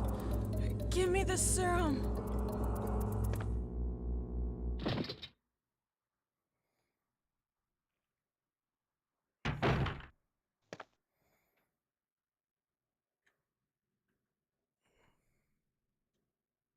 My birthday's a Sunday this year, which is at least just as bad. At least it's like a day at the weekend. Like, Wednesday's just such a shit day to have a birthday, man. Hey, Cheddar.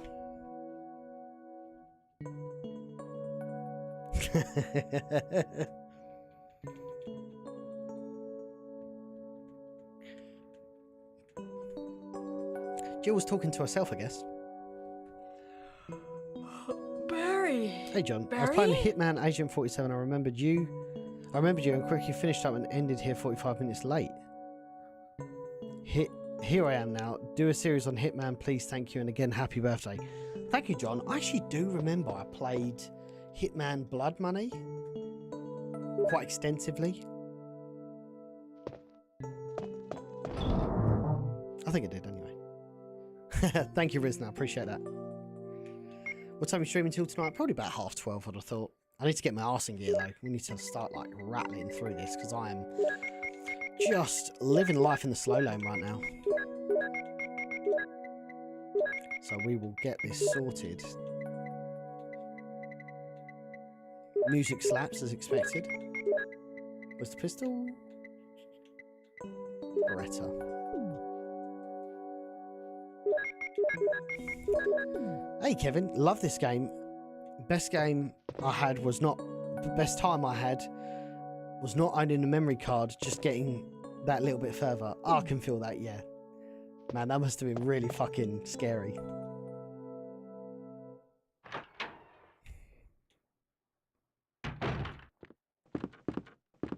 Well, like having to get a little bit further, and I suppose I wasn't a big fan of leaving my PlayStation on for like extended periods of time when I was a kid. Hey, Holster, thank you. Appreciate that. The other Andy, I think. Oh, yes, yeah, I know the other Andy. Yeah, Andrew. Thank you for the rose, Holly.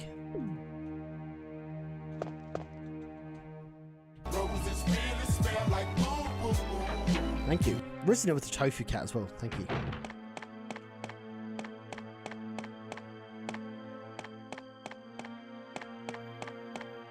Only good thing is I'm off. Oh, okay. I'm off. I'll spend the day dreading Monday. Yeah, feel that. I can feel that.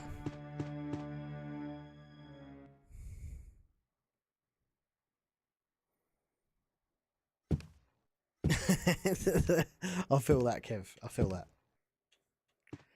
Man, we've had a fucking brilliant stream today, talking all about our favourite game series, dude. Living the dream. We're still sitting at around 50 viewers solid on Twitch tonight. Thank you all. If you are watching for the first time, make sure you drop a follow. We play Resident Evil every Wednesday, 9 PM UK time, as part of our retrospective series. So fortunately, you've got it quite early because we've got so many Resident Evil games to go, man. Once we finish this, we'll move on to Resident Evil Director's Cut Chris, which will be next week's stream. And then we're probably going to move on to we're probably going to move on to Resident Evil 1.5. It certainly does, Holly. It certainly does. Kevin with the roses, thank you. Yeah. Thank you very much, Rob. Appreciate your kind words. We will see you soon, my friend. Thank you. Yeah. Yeah, Holly's everywhere. Right, let me... Oh, shit. I've accidentally unequipped my pistol. Why did I do that? Are you going to Wembley this year? I haven't booked anything yet. Because I'll tell you what, I did last time, and I ended up fucking spending like $800. And the fucking dude, like some of my friends who were like sitting like a couple of seats away. I had pretty good seats. But I had a couple of friends who like sat a couple of rows opposite me, and they spent like $80. So I was like, huh? How does that work? How am I spending 800? They're spending 80. Oof, let's go. So I very much doubt it's going to hit the numbers it did last year all in. So I'll just wait for it to... I'll just pick up tickets whenever, to be honest. It's not going to be a sellout. I just can't see it. Like, I literally got it through fucking pre-sale, you know? I was like, dude, if this is one show I'm going to, it's this one. Good show as well, man. Loved it. Pure graps.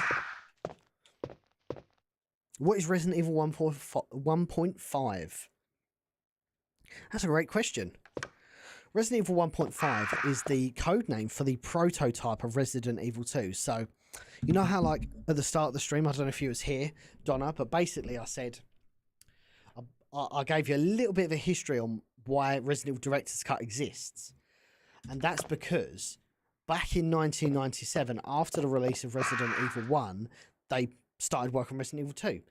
It got to something like 80 or 90% of the development cycle before Capcom said, actually, that's not the game we wanted to put out there.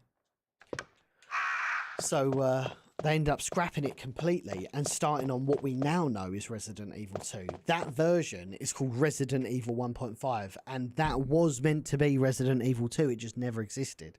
What ended up happening is that 80% build of Resident Evil 2 is just lost to time now. No one knows where it is. Apparently it's in someone's private collection. No one's ever managed to find it. But as a result, someone leaked the 45% build of the game. Like, so we know it exists. Like, someone leaked the prototype, the really early prototype that's so badly broken, but people have been like piecing the puzzle back together. And dude, I'm missing a piece. Fuck. Gotta go back and get it. Yeah, so that's what people do, is piecing it together. So you can pretty much play through the entirety of Resident Evil 1.5, and to be honest, it's a cool novelty, but at the end of the day, it's still not as good as Resident Evil 2. Resident Evil 2 is just such an elite game. Hey, Vanessa, dropping 118 of them glorious roses over on Tiki-Toki. Thank you very much. Appreciate that. Hope you're enjoying the stream.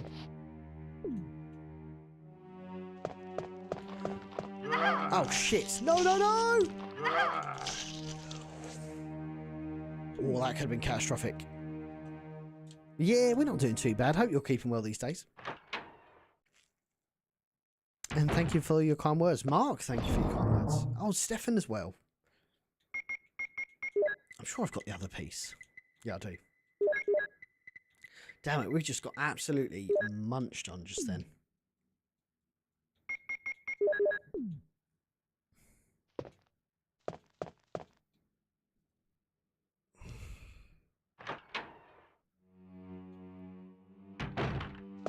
OG RE2 is my favourite game from PS1. It is the GOAT. I mean, RE2 is my all-time favourite game.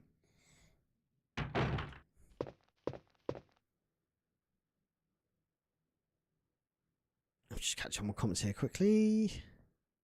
Whoopsie. Andrew! Appreciate your kind words. Thank you for the wishes. Did I kill him? Oh. We were denied terrible voice acting. Yes, because that was a time where they actually changed to more Hollywood style screenwriting, I think it was. Dog Syrup, how's it going? Just followed, and since I don't really know you, what's your favourite Resident Evil game, and what's your Silent Hill game too? I haven't played too much of Silent Hill. I'm hoping to do a retrospective soon, maybe when Silent Hill Remake gets announced. But yeah, my favourite all-time Resident Evil game is Resident Evil 2, the original for the PlayStation. And if you didn't know who I am, my name's Andy. This is Biohazard Declassified. I'm a dedicated Resident Evil content creator. Do a lot of streams, memes, daily Resident Evil content across the socials. So if you love Resident Evil, this is the place to be, let me tell you. You've probably seen me post on like Facebook or Twitter or Instagram. Oh, big one. We just got a big one. Thank you very much, Vanessa, for the 30 roses. Love that. Which scenario is your favourite? Ooh. I'd have to say Leon B. Leon B is special. It was the first time I'd played all the way through and on like Claire A, and I was like this when I was a kid, I was like, Leon B? Leon B, what does that even mean? And then playing Leon B and you're like, oh my god, this scenario is so sick. It's so much better. Jens, how are you? Great to have you in the chat. Let's go, Jens. Sent from my iPhone.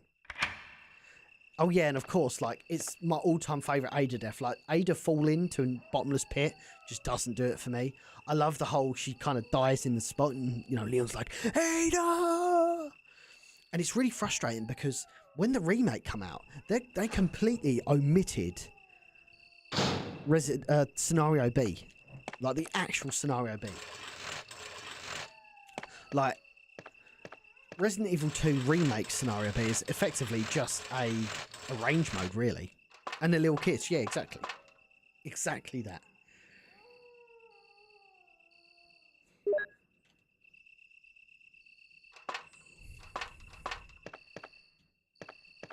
Like, Ada's got to hope there's, like, a big bouncy castle at the bottom of that lab that she just bounces off.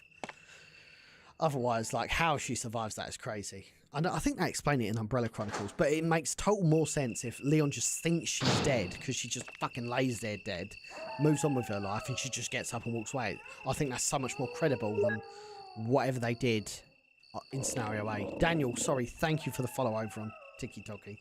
Man, we are killing it across the platforms today. Thank you for joining us on my birthday. Welcome to the Resident Evil Retrospective, where every Wednesday we are going through the Resident Evil series in release date order. We played Resident Evil 1 last week. We're now on with the director's cut.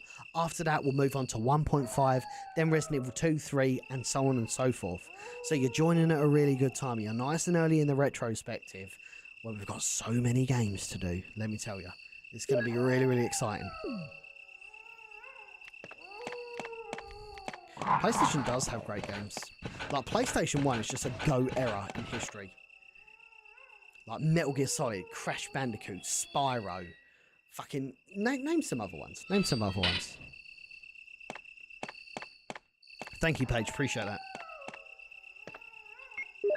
Metal Gear Solid. Metal Gear Solid, dude. What a game. What a game. Vanessa, sorry, thank you for the game controller. Appreciate that. Suspect 13 with the $2 super chat.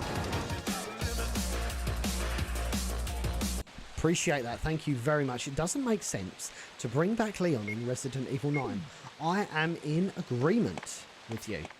I think we need to move to original characters. I think we need to move away from original characters because they're old, bruv. They're old. They've already been through their character transitions.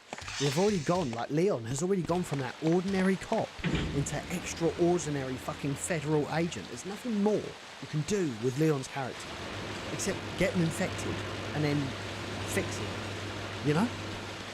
Sus Van Sant, Die Hard Trilogy fucking slaps. I love that game so much. It's got this theme where it's like It's like a dance thing. It's so good.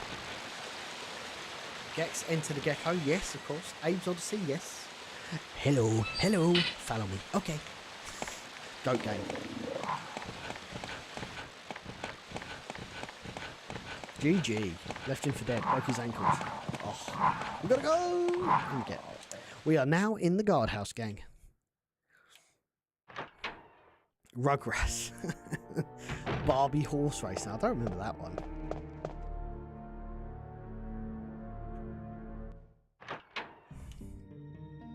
Honestly, let's put the question to the chat.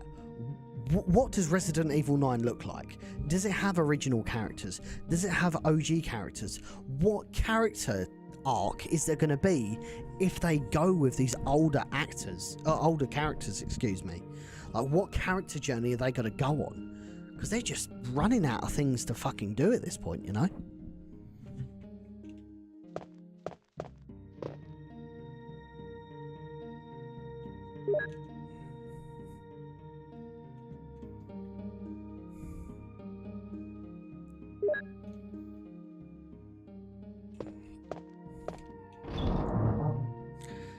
Not should be killed off. They should just be. I don't know. There's nothing else you can do with him. I don't think we should kill him off, but just leave him alone. It's like a soap opera. Like, you think of EastEnders or Coronation Street or whatever. Like surely somebody's life cannot be that hectic that they are just constantly involved with problems. Just let them have their peace. They've had their run. They've kind of sailed off into the sunset.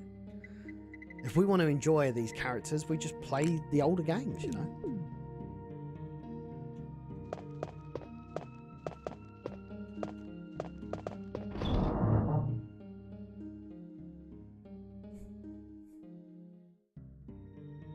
Dino Crisis. Man, I need to play Fear Effect again. I think there was going to be a remake that was going to come out, actually. I don't know what happened with that.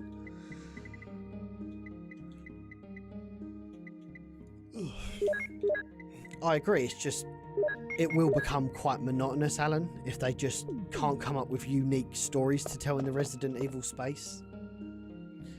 I would like to see what becomes of Rose now. Yeah, I don't know, I really struggled with Shadows of Rose because I really didn't feel like it was a Resident Evil game to me. It felt like something completely different. Oh, my wife's messaged me.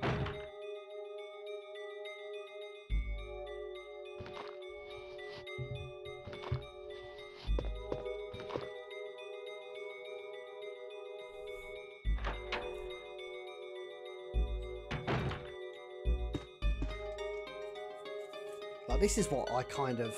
Hey, Chris, how's it going? Great to have you in the chat. This is why I do like Billy's arc in Resident Evil 0. Like, they kind of told the story they wanted to with Billy, and then just let him ride off into the sunset. Never to be seen again. Man's living his best life in a owning a, I don't know, beach shop in fucking Panama, like Michael Scofield in Prison Break, you know? He's living his best life. He isn't bothered by anyone.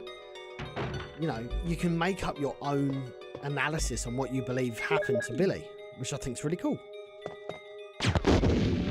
Oh shit. Chris, how's it going? Chris! It certainly is old school, Chris. I do not, Kate, no. Hey! I'm new here. Happy birthday, stranger. You're in the right place, my friend. If you love Resident Evil, you're in the right place. We are quite literally Planet Resident Evil. Thank you, Chris. Yeah, not too bad. Officially turning 29 years old today. Living the dream. Every day is a blessing, my friend. Billy is Nemesis. I do see that recurring theory. And I'm not convinced, gang. 958.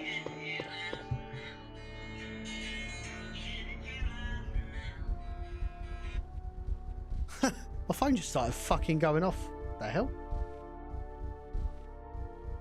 Yeah, that was well creepy. The hell? My phone just started going off just like a random noise. Mental. Right. 958. Why do we love the RE characters so much? Because they were ordinary people in extraordinary situations.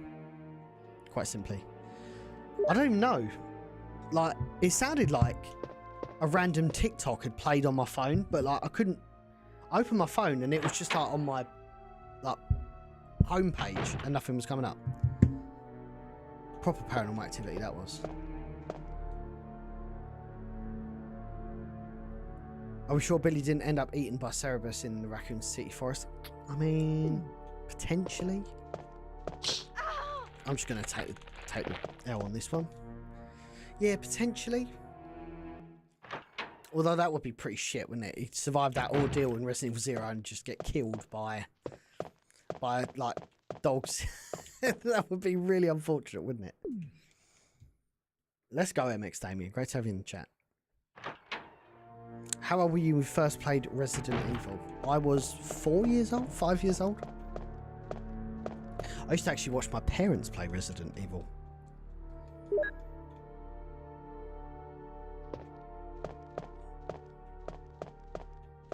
That was my first in.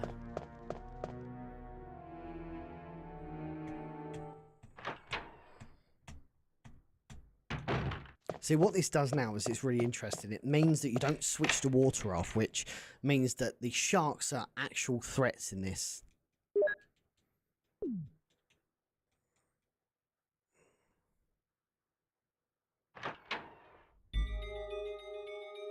Agreed, Tom, yeah. Yeah, we had some good times. Yeah, I'm really shocked, Paul, that they didn't... Sorry, I know I'm wasting ammo here, but... Oh, please don't be a... Yes, perfect. I wasn't sure what that was going to be.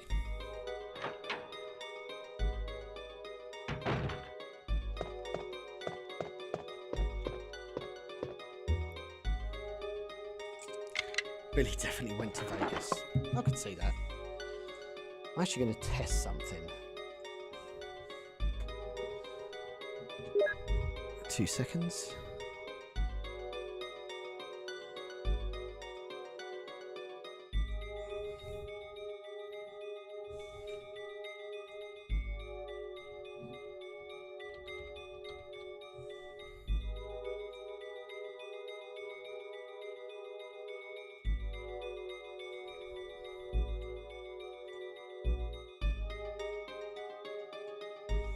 Okay, right. Currently have the remaster on PS5 Plus 2 and 4 remake. I've been playing again. Yeah, I really want to get a platinum on every single Resident Evil.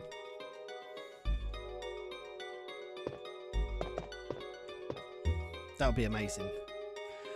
Right, so we've got the V-Jolt report. I wonder if it's worth doing that now, actually.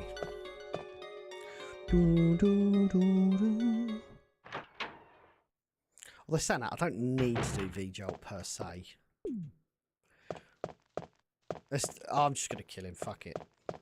I think Barry takes him out anyway. I always get a little bit confused, actually, whether Barry takes him out or you have to take him out. I'm going to take a shot here. It's not a problem. Choke me, daddy.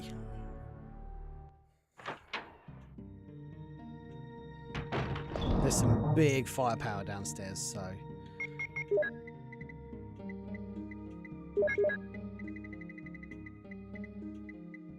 Acid rounds, what have we got?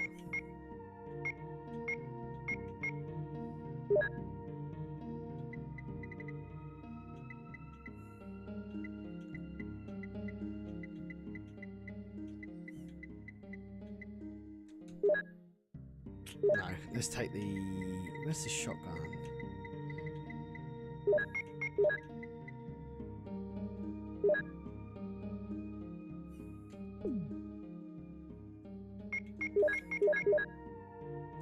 Yeah, I'm hoping they do a Classics collection.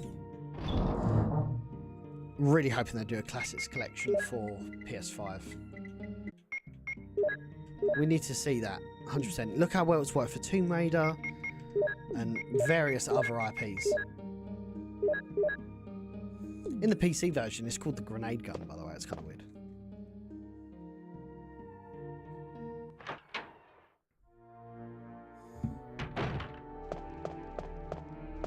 I did not. How's it going? Great to have you in the chat.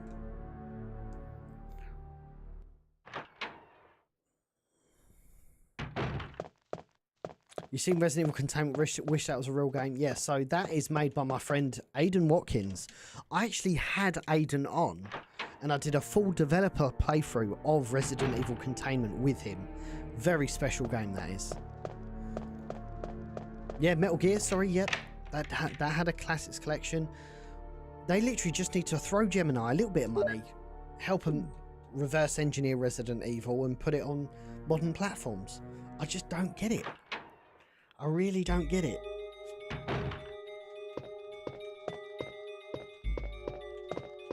Hey, thank you very much, Katie.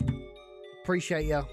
Thank you for quickly popping by and sending us some birthday wishes. Very kind of you.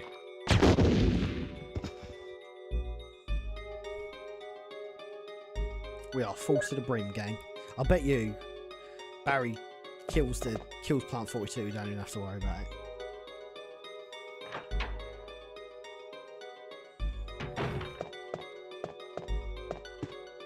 Ooh.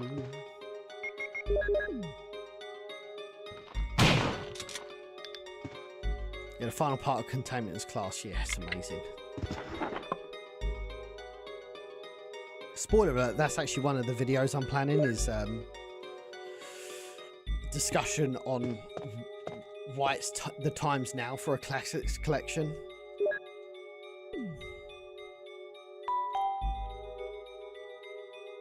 Did it work? Did it work, Katie? Did it work? Please tell me you took a screenshot. There we go, pop that in.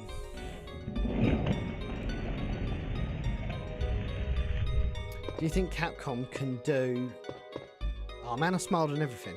I'm never smiling again. Do you think Capcom will do it, or would do it? I think they would make a killing 123 HD collection would be a dream. Yeah, man. A little bit of trophy support. Get the streamers involved. I mean, it'll probably do better than the Tomb Raider remaster. Let's put it like that. Here we go.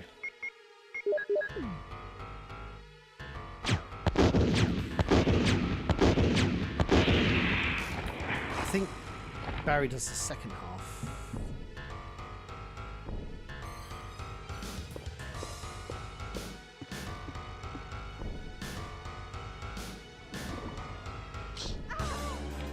Yeah, I don't get it, E for you now. Thank you for the bits, by the way. What the hell is this? Barry! Jill! What the hell is this?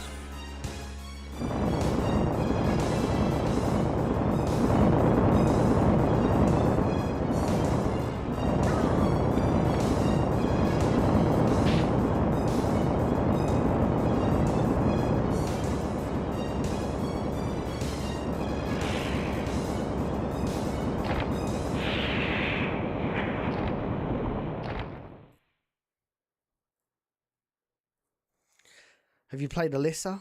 I love that game. Felt like Resident Evil. Yeah. I'll come to that in a second. That was close. What's Thanks, up, skiing? Barry. Really want to pick up on mention that, though. What a monster. I can't believe... What the hell is this place anyway? Yes, so have you played Alyssa? No, I haven't. I actually have a code for it. It was kindly given to me. But yeah, I do want to... Huh? Guys, did you just see that? I've never seen that camera angle before. No way. What? I've never seen that camera angle before. Did anyone else just see that? That's crazy. That is crazy.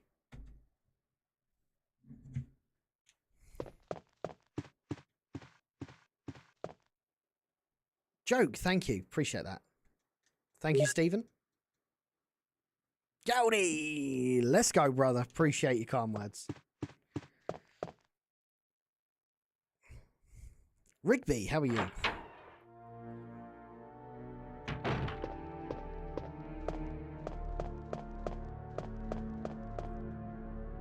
We'll be playing it in a couple of weeks as part of our retrospective series, MX Damien.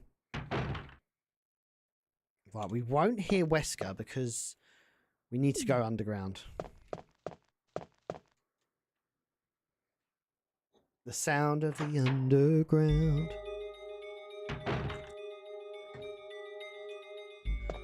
Okay.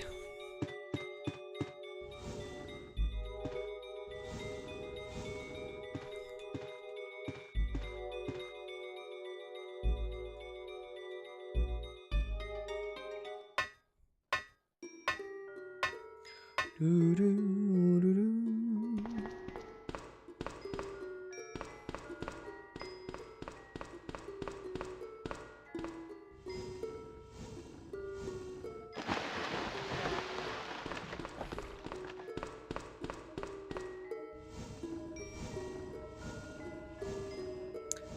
I have played Cold Feet, yeah. That was actually a game that I really remember from my childhood. What an interesting concept and a real underrated gem that not a lot of people play, Chef.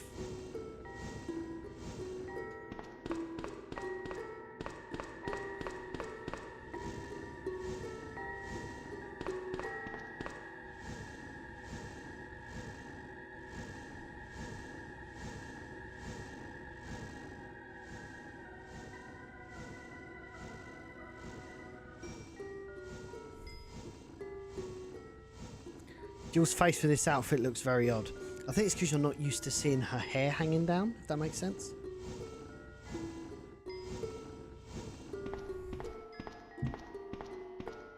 Yeah, I know Deep Fear Kitsch. That is, that's Saturn, isn't it? Saturn? Maybe? Declan, thank you. Dead Aim's great, dude. You played the Saturn version of this? Love that it has 2 tyrants. It's very special, the Saturn version. Not only having the 2 tyrants, but having the battle mode as well. The custom costumes look exceptional.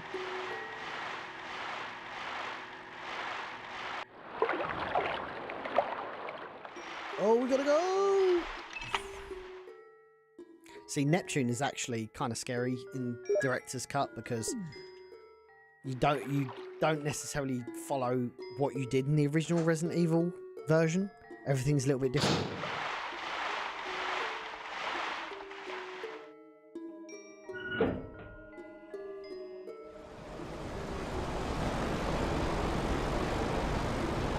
Oh, I didn't know that, Kitsch. I thought it was just doomed for the Saturn.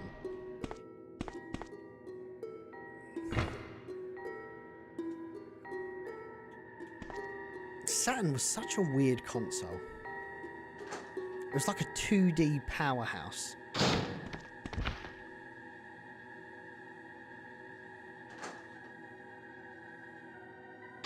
Yeah, they're called Kitsch over on Twitch now. Let's fucking go, brother. Shame your name's not Kitsch on Twitch, dude. Thanks, Chris. Appreciate that.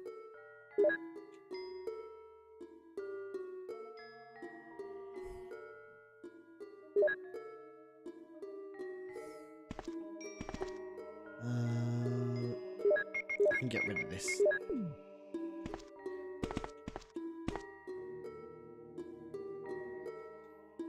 Aliens was sick, dude. What, Alien Trilogy? Exceptional game.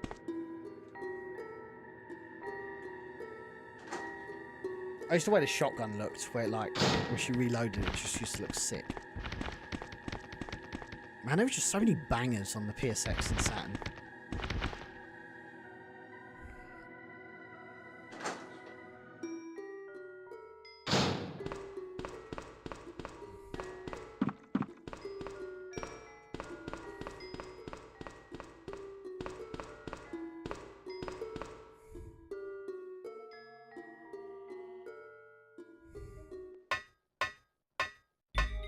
Director's Cut is a lot longer than the OG.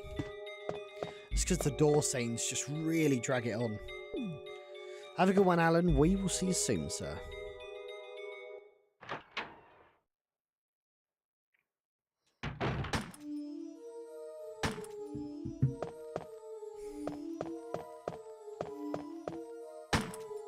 Wesker. Wesker. cool spot? Jill. Not familiar with that So one. you're safe. Tell us more. That's what I was going to say. Where on So earth you're have you safe. been? You disappeared from the hall all of a sudden. I'm sorry, but I have my reasons. Perhaps you They guys can't met hurt them? you, Kevin, It was all unfortunately. I could do to protect myself against those strange creatures. Is that right? Anyway, it's good to see you're safe. Jill, our first priority is to get out of here. Yes, you're right. You're right.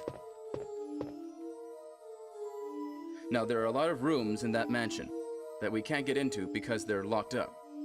I have been looking around for clues. Okay, I'll go to the other house and see if I can find any clues. Will you do that? I'm counting on you. James Pond and Robocod. That was a PS1 game, wasn't it? Or was it a SNES game, maybe?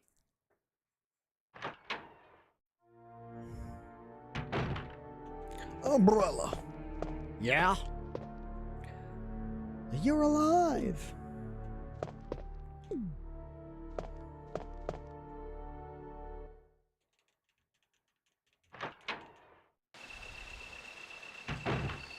Just gonna quickly jump up and stretch because I've been sitting down for like ages.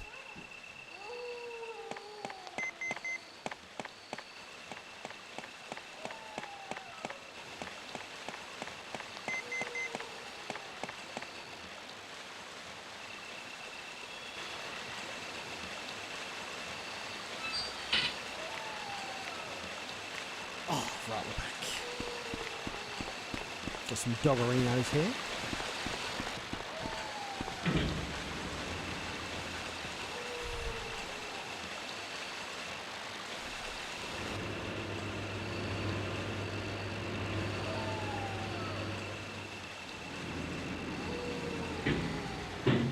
Yeah, I completely forgot to answer it actually. I'm so used to just running past it.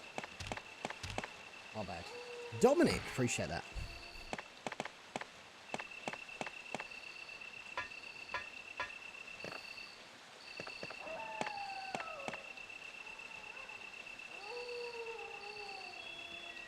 The classic Resident Evil ever made. And also, happy B-Day, Andy. Thank you very much, Lucas. Appreciate you dropping by. Thank you for the birthday wishes. Right, so this is where you got to be super careful. Because the hunter will decapitate you on yellow fine, which is brutal. But I am going to save it in just a second. Jeff, how are you? Patrick, are you serious? It's my birthday too. Let's go, dude. How old are you?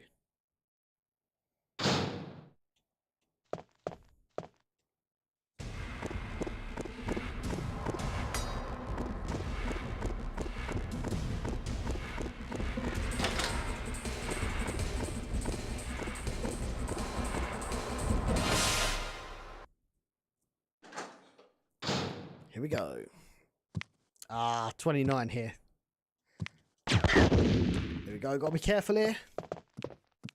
Oof. I hate this dude so much. Blew his arms off though.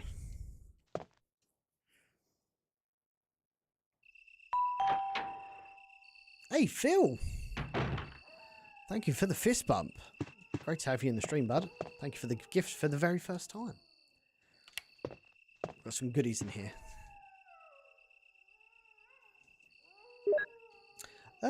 Great question. I know he controlled them in Code Veronica, didn't he? Love playing this on the DS. Dude, the DS version is goated. DS version's actually, I would say, quite a definitive edition of the game, to be honest. Hey, Retro Hub, how's it going? Happy birthday again, Andy. Hope you had a good one. Yeah, it wasn't too bad, man. Pretty chill one. It's a bit annoying because it's like halfway through the week. So like... So you can't really do a lot. But I'm going paintballing this weekend, so I should be safe. YY Vision, thank you for the follow.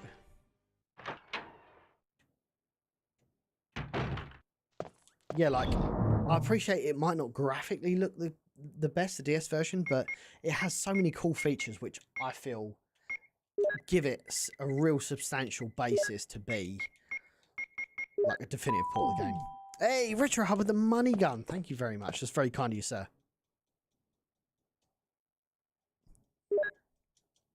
Appreciate you dropping by, spending time with us. I'll buy you a beer normally, mate, so it'll have to be a money gun. That's okay, dude. I'll repay if you come back up to Insomnia. Hopefully we all go to it, because I know they're doing RuneFest this year, so I'm not sure how excited I am about that, but we'll see. We'll see what happens. I know the gang are talking about there's a Comic Con that happens there, and apparently it's a little bit busier. So we'll see. We'll see. Right. See what? Let's put this away for now. I do need an ink ribbon. Ink ribbon. There we go. That's a good idea, man. Kitch. Actually, the definitive way I find of playing of the DS version is the Wii U. Like getting custom firmware on it, like what I've got, and especially like streaming as well, it makes it a lot easier. Getting custom firmware, because the Wii U actually has a built-in functional DS emulator. You can inject it with any ROM you want. So if you do Deadly Silence, it works perfectly. It's so good. It's literally like playing it on the DS. So you've got a nice bigger screen, bigger gamepad. Honestly, I think it's better playing it on that than on the original fucking DS, to be honest.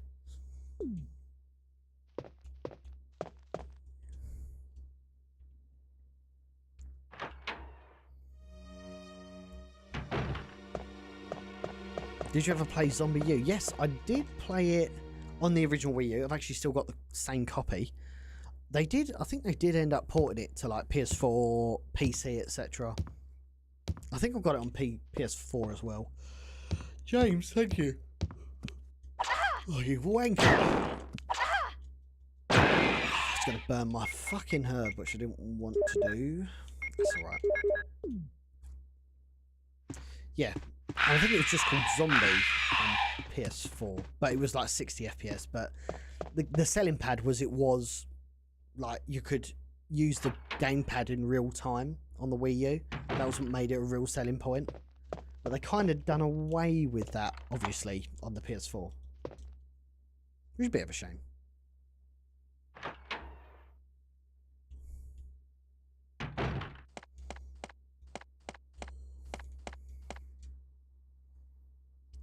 Thank you, James. Appreciate your birthday wishes. What a mental stream today, gang.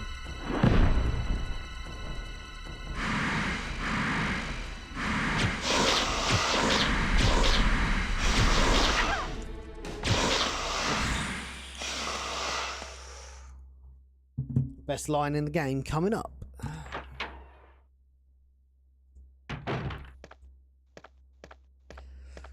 Jill, have you found anything interesting? I love this dude. Yes, but I can't see very well. How about going down to check by yourself? I Now have a I've rope done here. it. Oh, do you? Well, then I'll try to go down using the rope. Wait. Wait.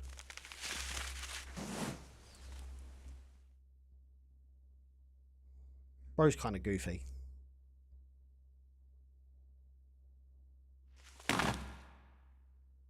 Hey, what's going on? Now I've done it. Sorry, Jill. Wait. I'll go and get another rope. Grab the rope! Barry? Barry?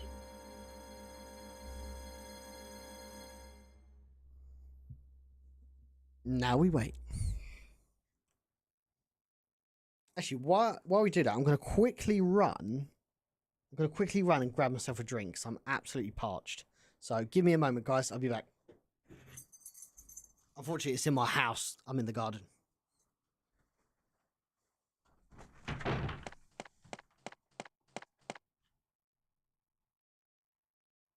Hey! Are you there, Jill? Grab the rope!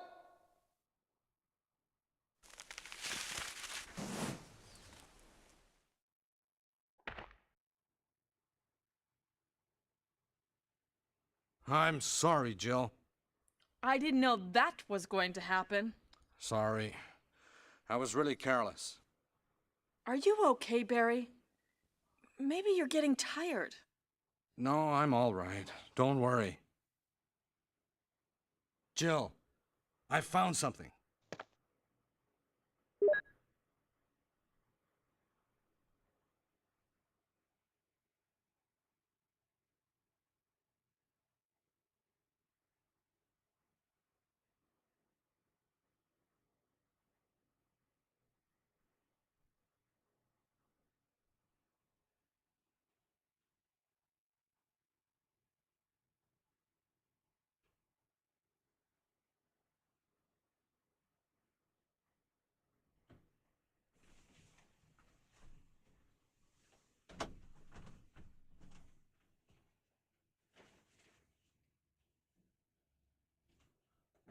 Oh, we are back. Sorry about that, gang. Hey, Zoe, how's it going? Right, so I've been a naughty boy, right? So I found this in the fridge. It's not mine, which means it's probably my wife's. Yeah, it's not been too bad. Thank you, Natalie. Oh.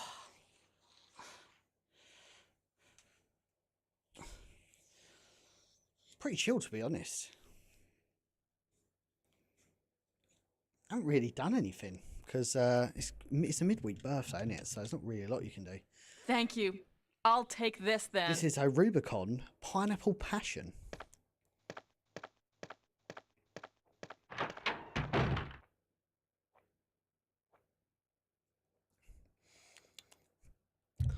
Surprisingly nice. I plead the fifth, Kitch. Plead the fifth. Yeah, keep me hydrated for the next excuse me, for the next hour or so.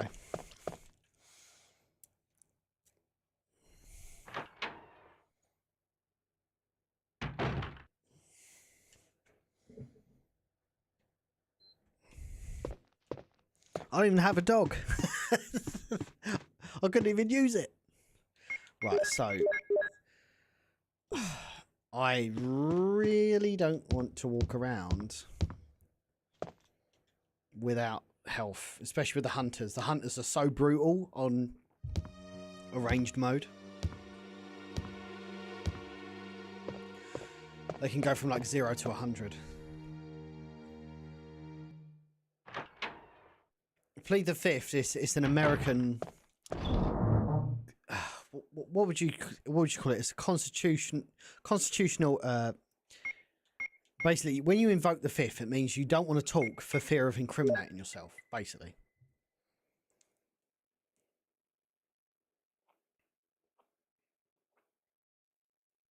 Yeah, the right to remain silent.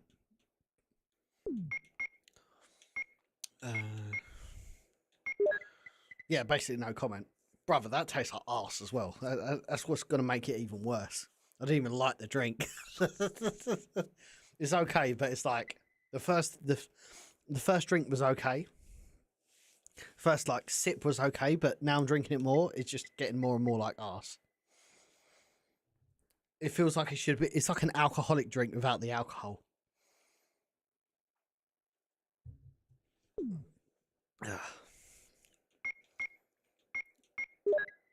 Right, what are we doing? I'm talking a load of bollocks. I'm not playing enough Resident Evil. Okay. You don't have any Coke? What, powdered? Or,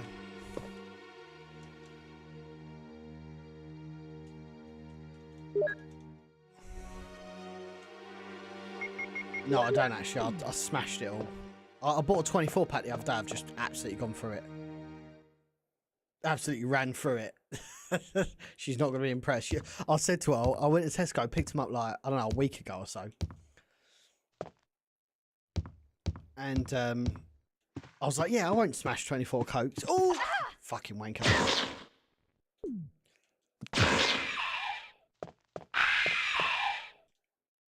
Yeah, I was like, I'm not going to smash all the Cokes. And literally, it's like Wednesday. I got it. When did I get them?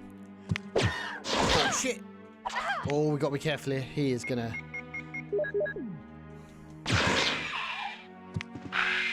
going to do me in. And yeah, I've literally gone through him. Absolutely ran through him. Oh, look at this toy boy! Oh, there's 3 of them, brother. They are quick. pretty much faceless. What can I say? I'm not driving.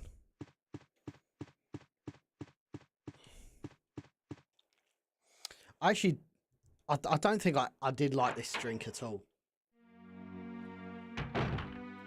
I think I liked the first bit because I was so thirsty that you could literally probably piss in my mouth and I probably would like it. I would advise you not do that though. Oh no! Oh! Brock Lesnar. Oh no! Not the piss in the mouth. Bro, that story, every single day, that story gets weirder and weirder. Like, John Laurinaitis was like a victim, now he's not. Now they're trying to go to arbitration. Just a wild story, man. We haven't seen Brock Lesnar, actually.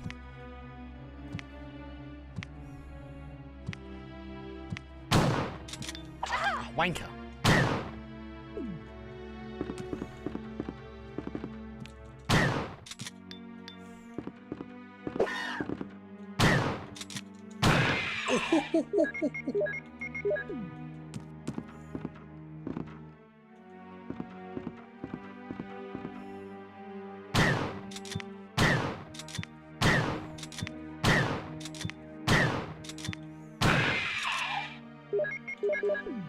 Damn. Not on this occasion, Jay. Damn. Paula, thank you very much. Long time no speak. Hope you're doing well.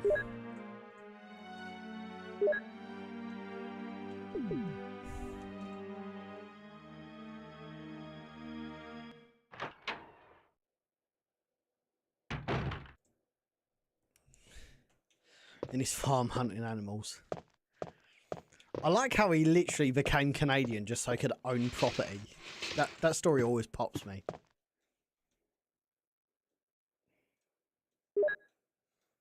Hey, Alex, thank you. Hello from Brazil. Appreciate you dropping by. I might pull out the fucking Old Faithful in a minute and start pull out the old big iron. With a big iron on his hip. A big iron on his hip. Yeah, we're doing okay, thank you, Paula. I appreciate you asking about them. They're pretty cool. They're probably sleeping now, I'd have thought. That's why you watch me, Alexis. That's why you watch me. Juno, thank you for the share.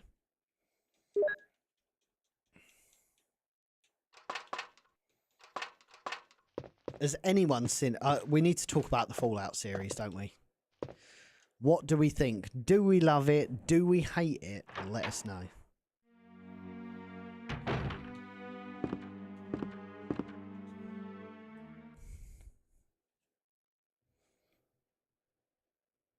Robert, let's fucking go, Bobby. Love you long time, brother.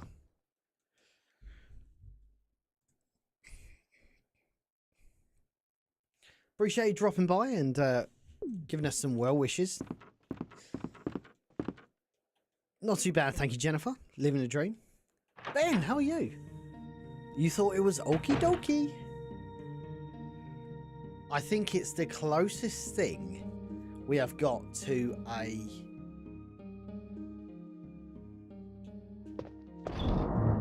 The closest thing we've got to a authentic adaptation of a game.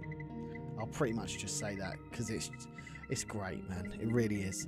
And to be honest, you don't really need to know about the game to understand what's going on. Like, I keep getting asked that, and I would say, yeah, you really don't need to know anything about the game.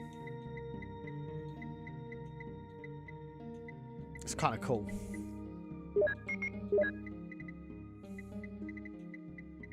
Right, we just take this for now. Decided to watch Fallout after Shogun. I couldn't do it. What, you didn't like it?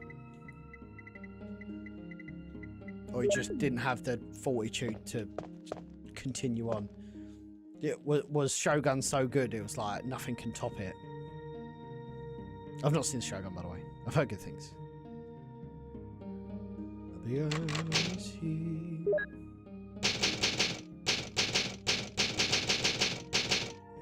Fallout show is really good. Hi, the love of my life. Happy birthday, bro. Cheers. Appreciate you dropping by, man. Thank you very much. Hope you're doing well. The Fallout show is really good. It's exceptional. It's exceptional. Oh! Oh, of course, that's so meaty, in it. Oh, wanker. Put a fucking bullet through him.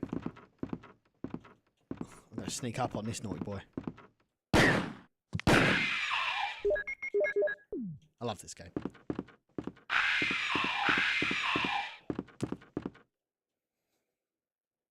I need to check out Shogun. I've heard good things. Oh, I forgot about these dudes. Oh, I forgot about this dude as well. So it's a really cool glitch in this game, actually, that's only limited to this specific version of Director's Cut. So you'll pop this in.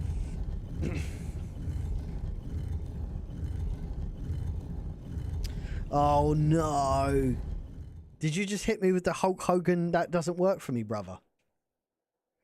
Right, so you see there's 3 Magnum bullets. Take 2 of them.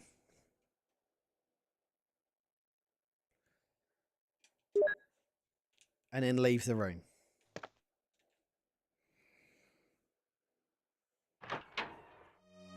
This is PSX, yeah. Kill this dude. Oh, shot him in the air. Nice. Have you ever played a Fallout game? Yeah, I've completed Fallout 3, completed Fallout 4. I don't think I ever completed New Vegas. You'll see 2 have respawned, so you could just keep going in and out, picking up 2. I'm not gonna take the piss too much. Yes, Rob, let's go with the stars.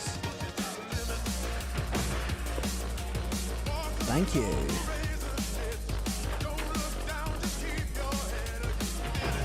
There you go. See, it's respawned.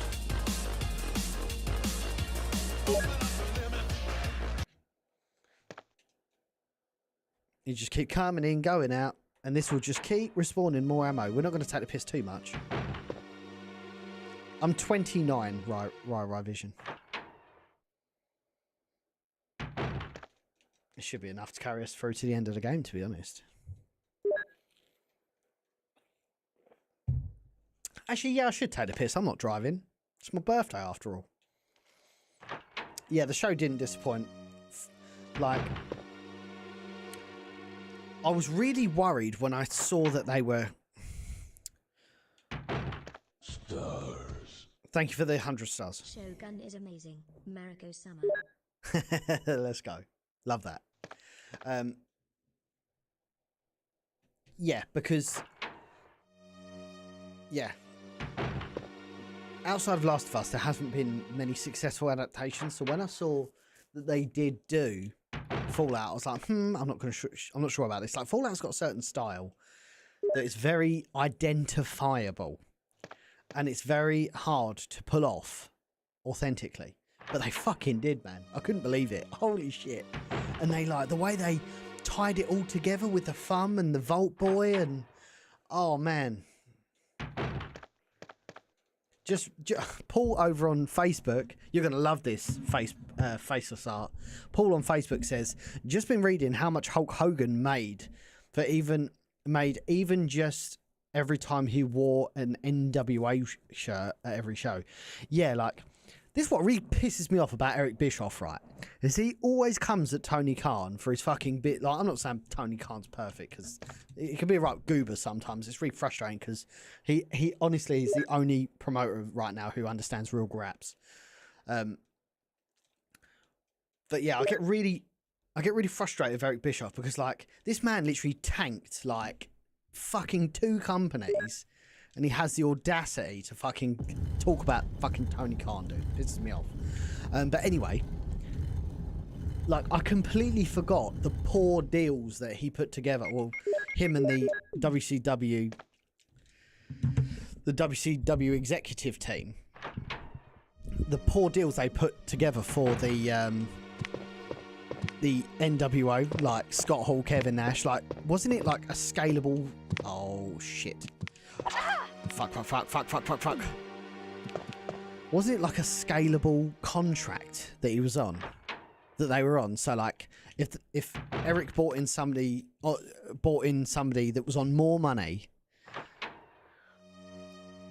it meant that they had to pay Scott Hall and Kevin Nash more money. And that's why I don't listen to Kevin Nash anymore. That guy talks a load of shit as well. It just annoys me.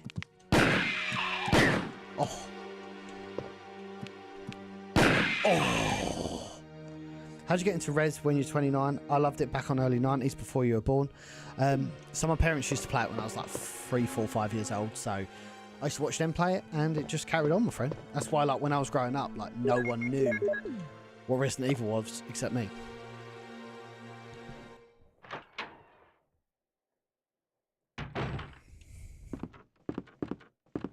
They were even paid after WCW died. Yeah, because they were signed up with like AOL contracts, weren't they? And they were just like ridiculous.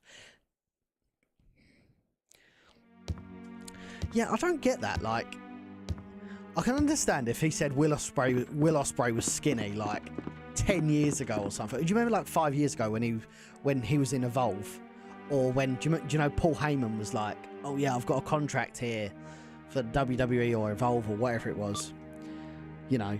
I can understand then him saying his physique's not good. It's the same when they say Swerve Strickland's skinny, and it's like, dude, Swerve Strickland's got a really decent beard. I don't think he's skinny. Rasmo, this is Resident Evil 1, sir. Or madam. Or both. This way. Oh, for fuck's sake.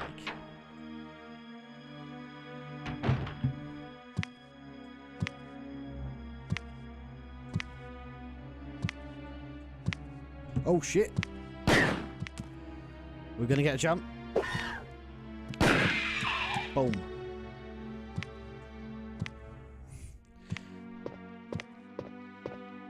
Oh! Oh shit. I've not got loads of health. Oh, that was lucky. Osprey's sick, dude. I still think WWE are really salty about not signing Will Ospreay. Like, this is what I kept saying, like, since like 2019, I guess, or even before that. Like 10 years ago, I remember watching fucking every single WWE pay-per-view, dude. Every single WWE pay-per-view, and we was just like, dude, there needs to be an alternative, because like this booking is absolutely fucking killing me. Like, Cena went over everyone. It was just a poor product, man. A fucking poor product. Now, I would say that the WWE product now is probably the best it's been in fucking since Ruthless Aggression, I'd say. But yeah, there was a period of time where it was just arse. And then I remember watching All In 2018. I remember watching All In 2018 and I was like, here we fucking go, boys.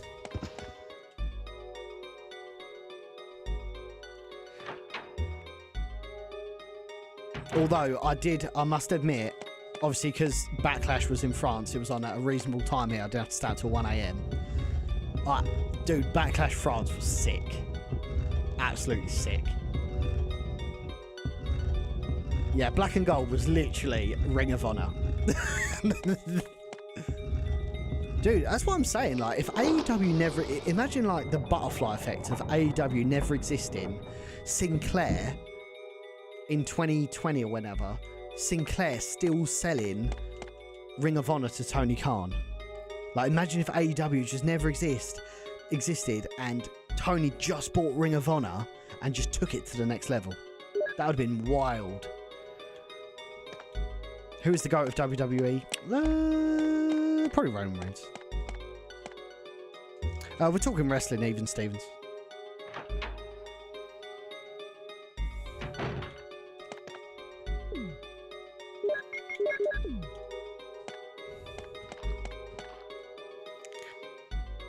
Yeah, the hunters are brutal in this game, Elizabeth. I need to get some health, like ASAP Rocky. Actually, I think there's some health here. I'm saying. ROH on TBS. Yeah, what an absolute butterfly effect. Holy shit.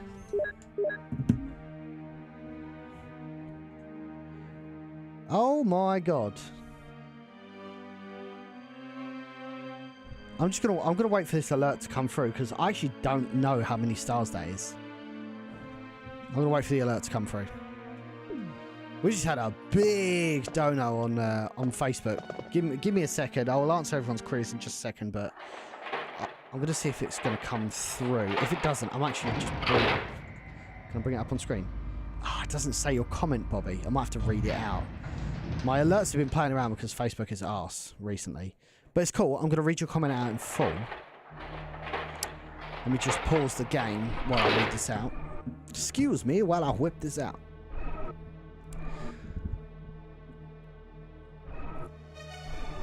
Stars. Here we go. Okay, works out how stars work. Smiley face. Thanks for sharing, man.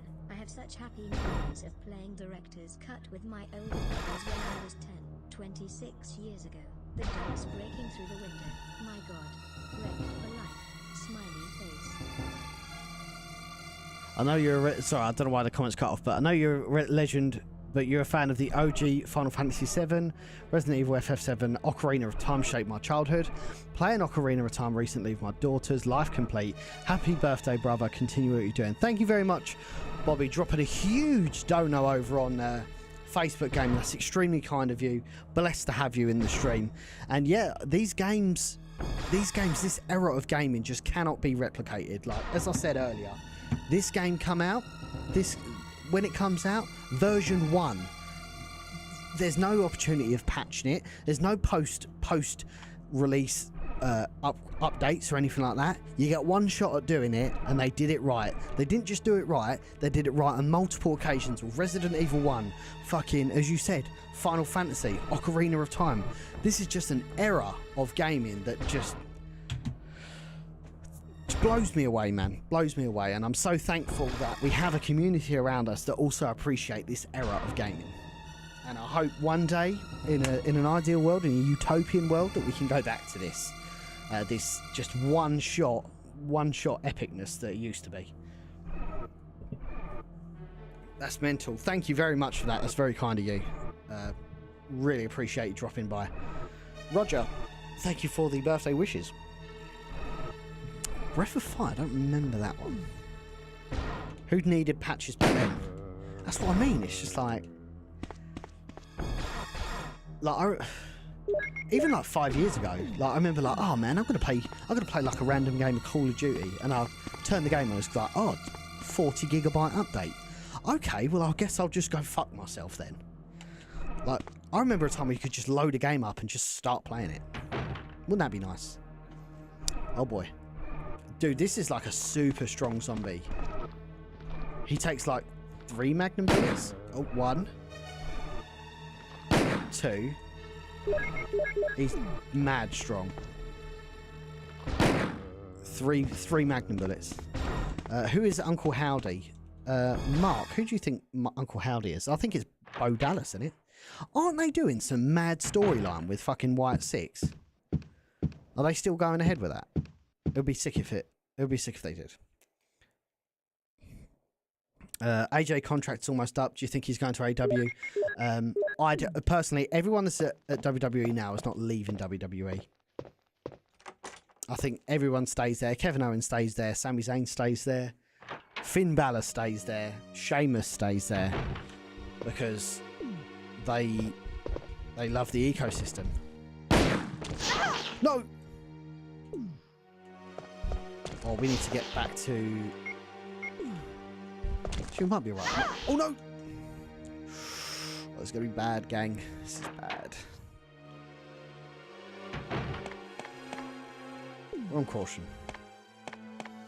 Yeah, Drew just signed a new contract.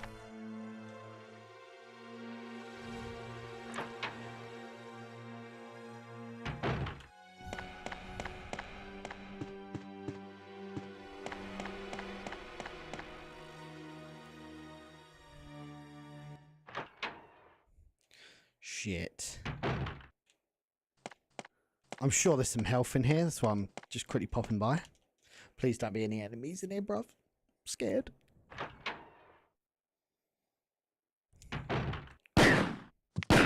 Oh, why does he have to be in here? There's no health in here either. Damn it. I must have picked it up earlier. That's annoying.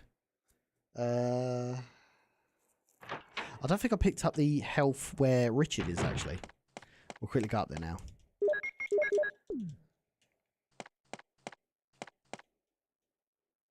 Oh, shit. Oh, I forgot to pick up the battery.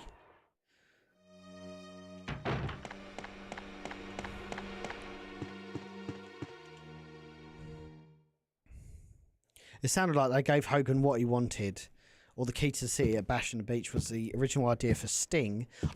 Have you heard this before, Faceless Art, about how Sting was meant to be the third man? And they actually flipped it to Hogan? I don't think, would it have worked as Sting?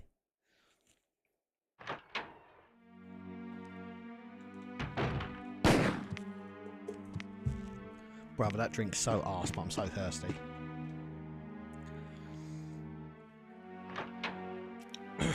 I'd love AJ Styles to end his career in AEW. Oh, man. Damn it. Hales. Oh, Hayley. Can't stay as it's bedtime for me, but happy birthday, Andy. Thank you very much, Hayley. Always appreciated. Appreciate your kind words. Fuck, bruv. This is bad. This is very bad. I've not got a lot of health. Oh.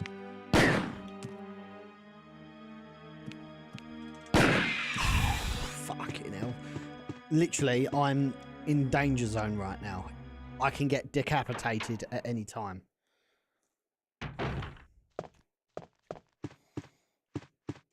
But I have forgotten, tragically, I have forgotten the...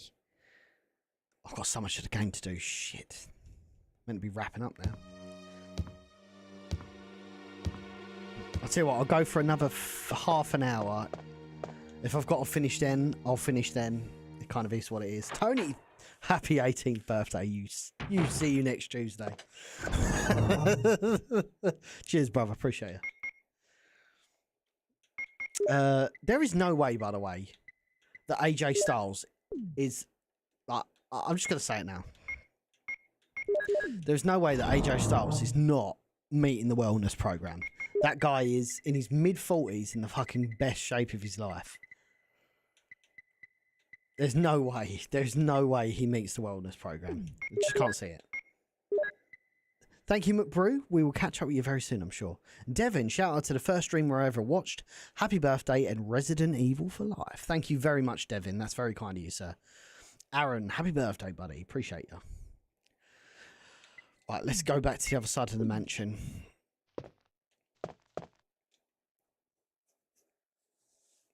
At worst, we can always continue the playthrough next week.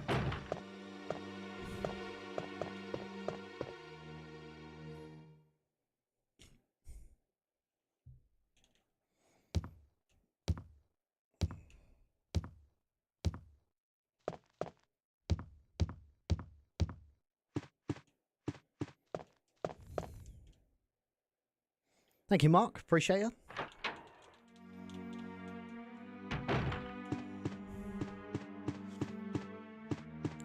If you're AJ Rollins, Lynch would go to a tanking in the ratings company that can't keep the locker room in order.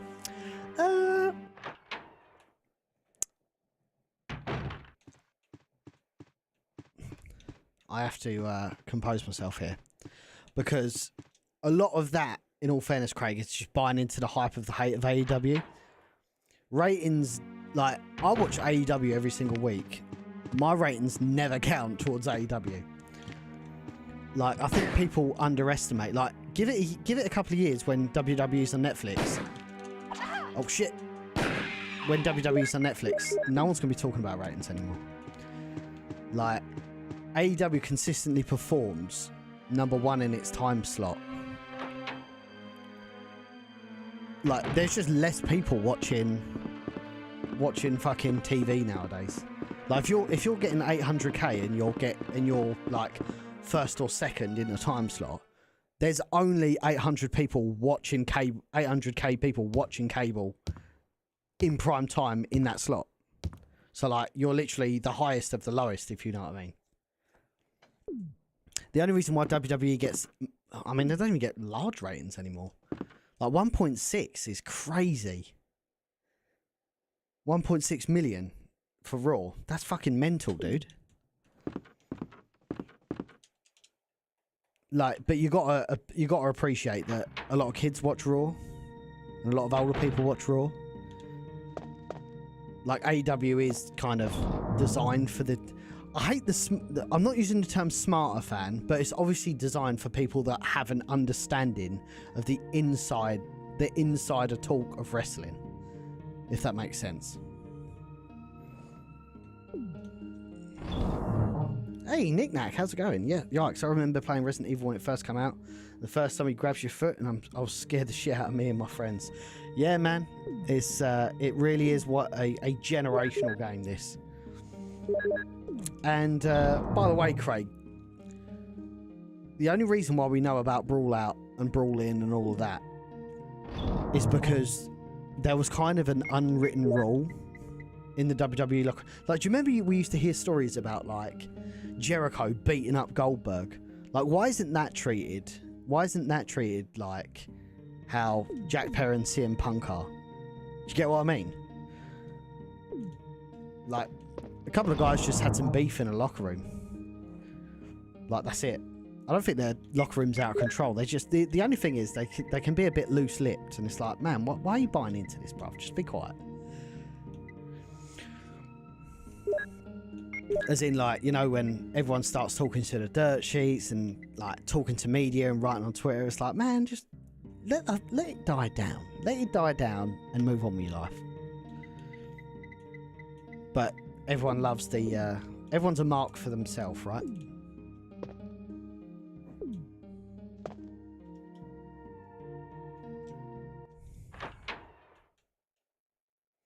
Alex, how are you? Yes, this is PlayStation 1. Oh yeah, I need to go upstairs and grab the... But, going back to your question, Craig, if you're AJ Rollins Lynch, why would you go to AEW? Fuck it, I would, man. Like, there isn't really a big incentive to go to WWE. Unless you want to work 300 days a year.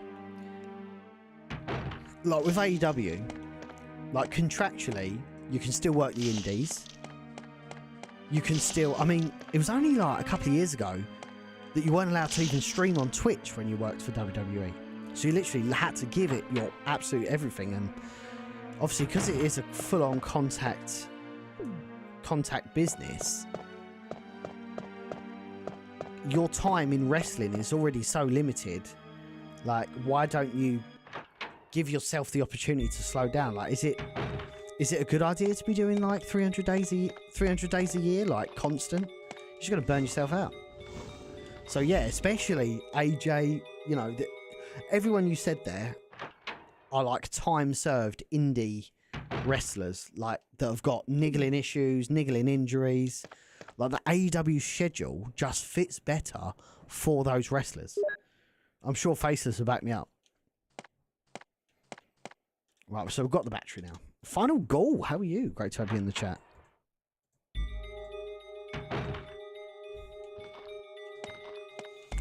Yeah, we're still going. We'll probably play for another half hour or so.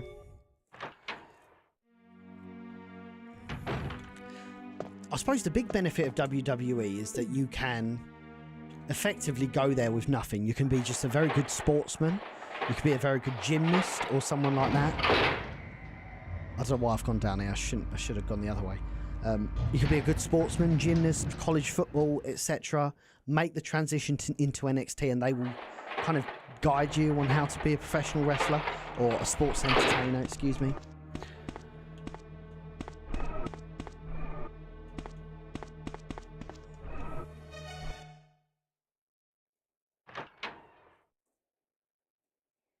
Yeah, it's my birthday today, final goal. We're just chilling with some Resident Evil. We've had a brilliant stream, tons of interaction, tons of conversation. Currently talking a little bit about wrestling. which is kind of my second love, really. Outside of Resident Evil. Like, if I didn't spend all my time doing Resident Evil content, like if I didn't have Biohazard Declassified and didn't spend so much time on socials and that sort of thing, just talking about Resident Evil survival horror, I would probably be doing the same for wrestling. To put it, if that makes sense. This way. Nemesis, how are you? Hey Andy, happy birthday. Appreciate that. Thank you, Frank. Man, we have had just amazing people today.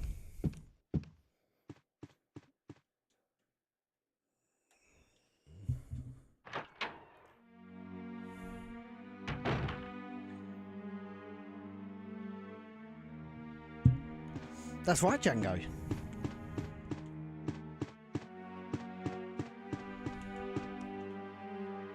I can see AJ getting one more title run in AEW. I feel like bro wants to prove he still has it. Dude, I don't know if you watched Backlash, but that crowd at Backlash was just crazy for AJ Styles. So Andy would have been a wrestling podcaster. Yes, I would have been. Yeah, what a butterfly effect that would have been. I'm telling you, I would have put my all into it. I don't know if I'd have been, I don't know if I'd have reached any substantial following, but I'd have given it my all. What would you name your channel? I already had a wrestling podcast channel name. It was called are you ready for it? Are you sitting down? It was called the Ministry of Smarkness. And we even got a track licensed, which sounded like the Undertaker's Ministry theme. It was beautiful. Stars.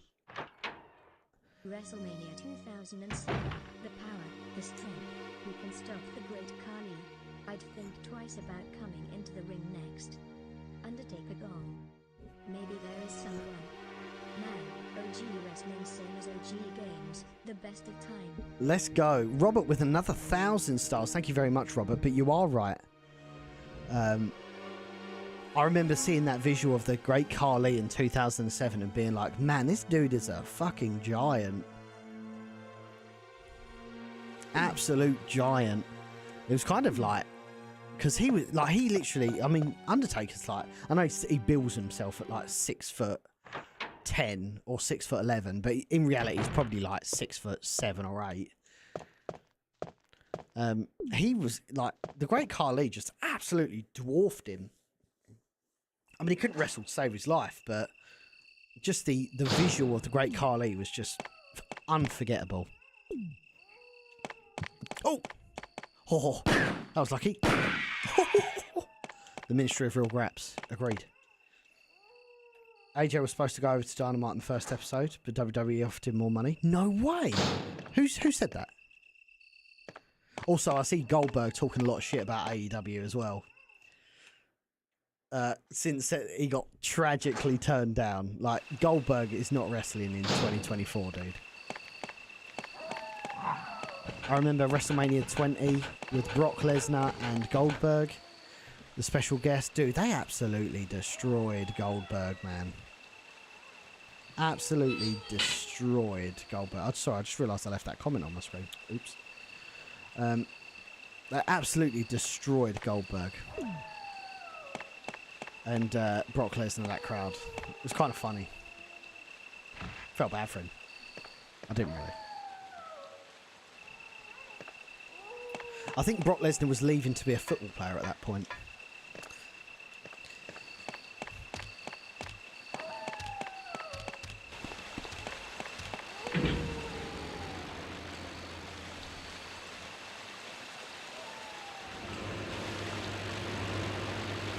The only thing, like, my biggest criticism of Tony Khan, I would say, is he does... Oh. What is up with these dogs, bruv? Why are they so strong? My biggest criticism of Tony Khan.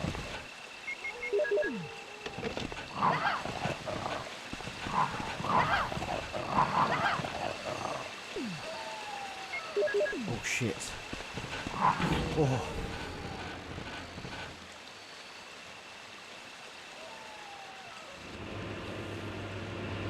I didn't know that, Faceless.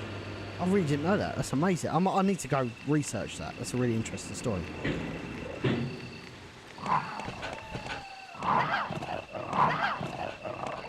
Oh. Damn, why are these dogs so strong?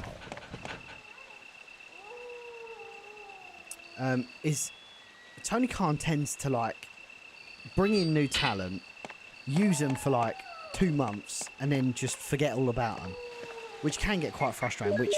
That's why I'm kind of grateful for Ring of Honor, because at least that's doing stuff.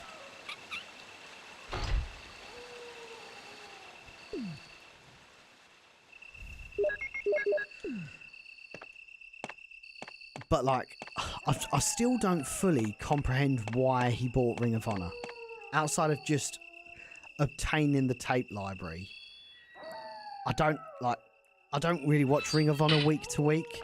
It just feels like a bit of a sideshow to AEW right now.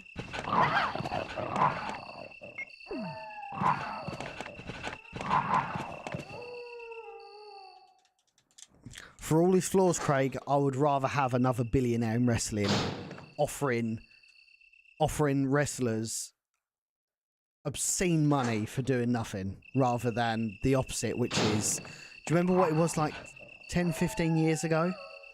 When you had like fucking one of the Highlanders going on TNA and getting like released. Like WWE was the only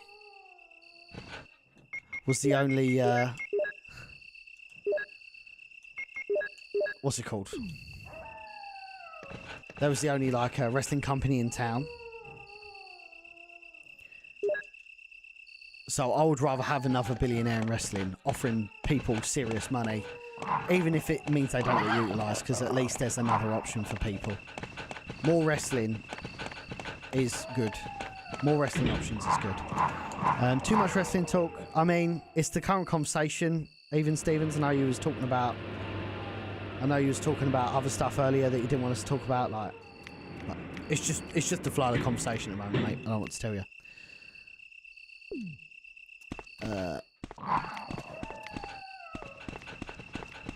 Let me go this way. Do the dogs have a special skill, a special kill animation? Yeah, I think they can jump on you and then they tear your throat out. I think that's their like special animation. Hey, Chev, happy birthday Boxing Day. If only we could have that, right? If only we could have that. Let's go, Laxon. Appreciate that. I wish Undertaker wasn't getting old and had a broken body. He had to retire. There really wasn't left for him to accomplish. Oh, Jill. Agreed. What good timing. A moment ago, I heard someone's voice coming from this hole. J-Rex, let's go together since it's dark and we can't see very well. He should just use Ring of Honor, like get rid of Collision. Then I'm gonna cover you. Get rid of fucking Rampage. Just have like AEW and Ring of Honor. Right? That's it, done. I can go first if you want me to. Oh yes, please. I'm a little nervous. I understand. It may be more dangerous if you come behind me. Be careful.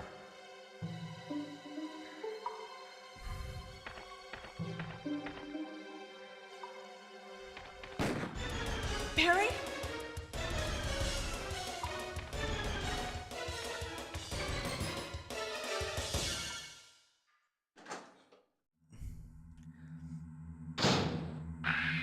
Although saying that, what I would like to see is an analysis of Ring of Honor. That was too close. Let's go together. Collision does appear to be more wrestling focused, at least. Okay, then I'm gonna cover you. Let's hurry. I need to do an analysis to determine if Ring of Honor was more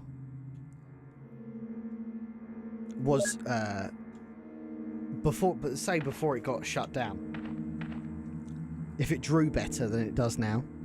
I would say it probably doesn't draw. Sorry, it draws better than it did pre-pandemic. Obviously, if you take out All In, because All In was kind of a Tony Khan show rather than a Ring of Honor show.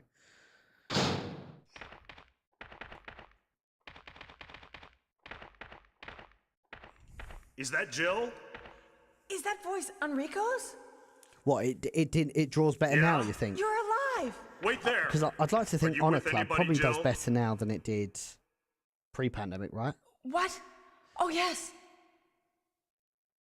Enrico! Yeah, that's what I thought. So, Barry and Jill together. Even like the pay-per-views generally Are perform you all really right, well, I think. Enrico? The stars are doomed. Someone is a traitor. Everything was plotted from the start by Umbrella. Ha! I don't know. I disagree with that, Craig.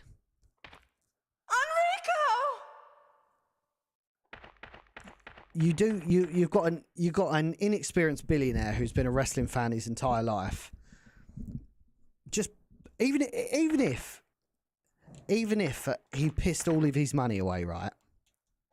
Even if Tony Khan pissed all his money away, that's amazing. Like, a billionaire is pissing his money away in fucking wrestling. That's glorious. Absolutely glorious. I'm happy with that. Enrico, yeah. Look at TNA before Hogan and Bischoff were brought in. Yes, that was the last, I guess, true. Well, no. AEW is a.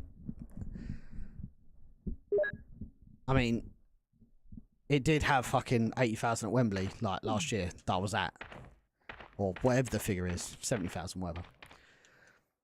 Nice, sir. Great stream as always. I hope you had a good day. Thank you very much, Robert. Thank you again for your contributions. We will catch up with you very soon. Jamie coming in with the 45 stars as well. Thank you.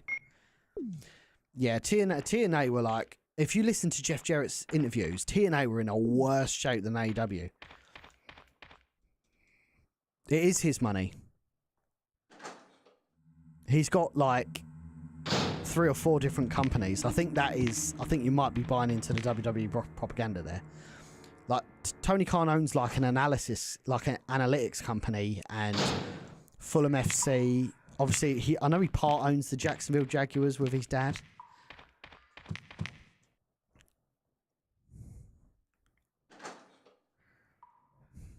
But even agreeing with what you're saying about it being his dad's money, it's still amazing. We got another billionaire in wrestling, boys. When was the last time we had... Actually, Dixie Carter was a billionaire. Dixie Carter wasn't a billionaire. Her parents were billionaires. What was it? Panda Energy, was it? The way I see it, we could have an AEW under Tony Khan, or we could have what's the closest alternative? A NWA under Billy Corgan, who I would suggest is... Billy Corgan put out an excellent product in 2019 with the first season of NWA Power. That was like must-watch TV. Hasn't really performed since. To me, that is somebody who is really inexperienced at the wrestling business. Say what you want to say about Tony Khan, I don't think he is Billy Corgan levels of bad. Putting titles on Tyrus. And Billy Corgan's completely self-funded as well.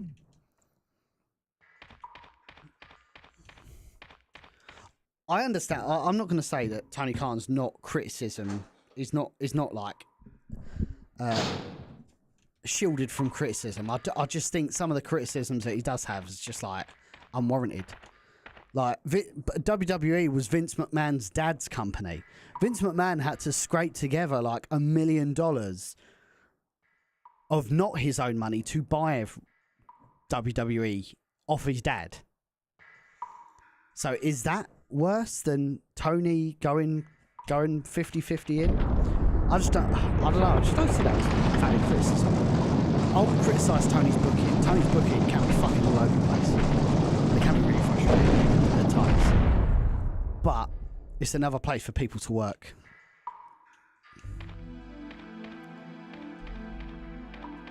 And someone who is offering, like, TNA, this is what I'm saying, like, everyone's everyone was complaining about TNA. About. Hang on 2 seconds. There we go.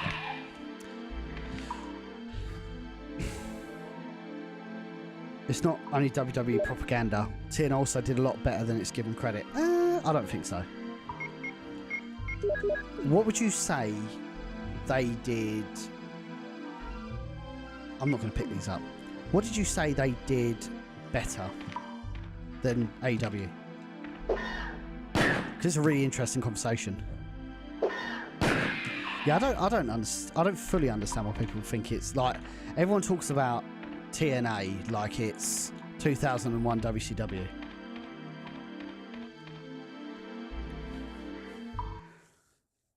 Like, but even the heyday of TNA, you know, like with Christopher Daniels, fucking Samoa Joe, and dude, who's the third person they always use? Jamie coming in with a 145 stars. Thank you very much. That's really appreciated. Mariah, thank you very much for your kind words. Appreciate that.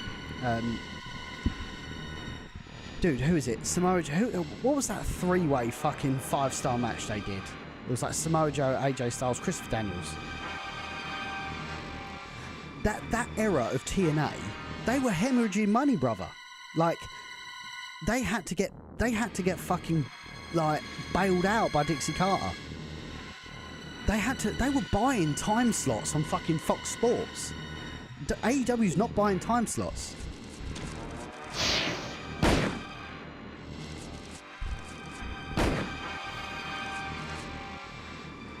But I am open to having my mind changed, especially by esteemed members of the community. Like, I just can't see it. I just can't see where the criticism. Stars. Thank you very much for that, James. TNA's ring was different, dude. The 6-sided ring was sick. I was really happy when they had that, and apparently it was really difficult to work in. But I was stoked when I used to see the old 6-sided ring.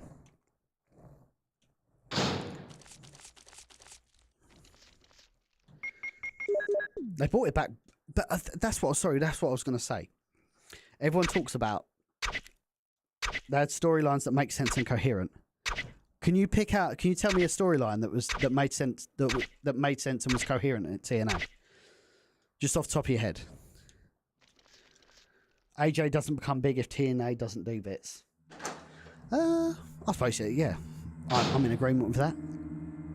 I don't think that necessarily makes them successful, because AJ was literally at TNA until they fucking just died, dude. X Division, I mean, the X Division wasn't fresh. It was a offshoot of the Cruiserweight division from WCW. And AJ Styles, yeah, he was in WCW and Ring of Honor before that. He had a really good Ring of Honor run, I remember. But yeah, can you remember like a storyline that you really engaged with at TNA? Like off the top of your head? Because I remember them, exactly like AEW, having very good wrestling matches. Very good graps. I couldn't tell you of like a noteworthy storyline.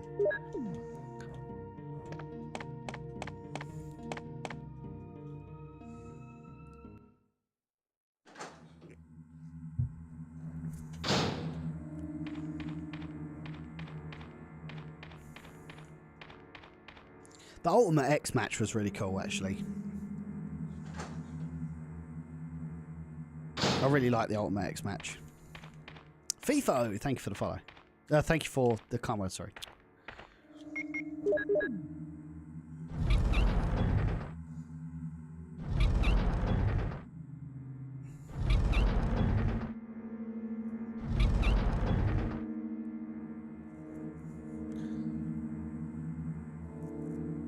I remember that well, Danny.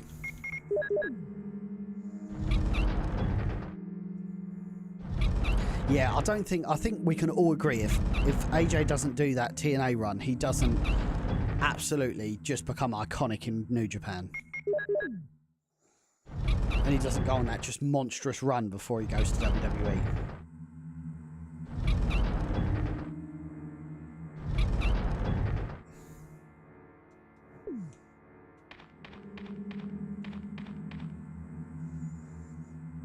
But yes, what I was trying to say before the hunter attacked me was, you look at 10 years ago, everyone dogs on AEW for not having like 4,000 people in the arena or something. They'll have 3,000 people in the arena, but like, oh, that's a poor card. The only thing I would say is Tony needs to stop booking fucking massive arenas when he's only booking 3,000 people. When I remember, like 2014, 2015, TNA couldn't even draw 500 people. TNA still can't draw more than 500 people. And they've got like fucking 20 years of history. So like with, this is what I don't understand, everyone's talking about, oh, the poor ticket sales. I'm like, dude, like a weekly wrestling show is getting 3,000 people going to it a week. What the hell? That was unheard of like 10, 12 years ago. Now, I remember the biggest house actually, Craig, for TNA, the biggest house they ever did was in fucking London at Wembley Arena, not even the stadium. And I know that because I was at the show.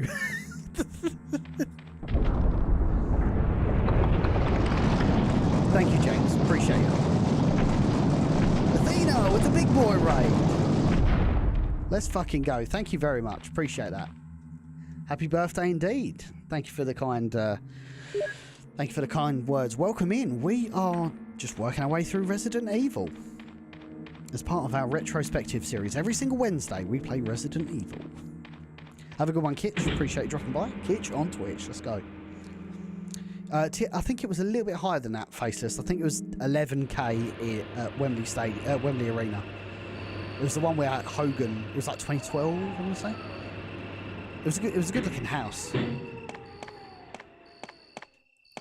Okay, right. So in the underground, Sean, how are you?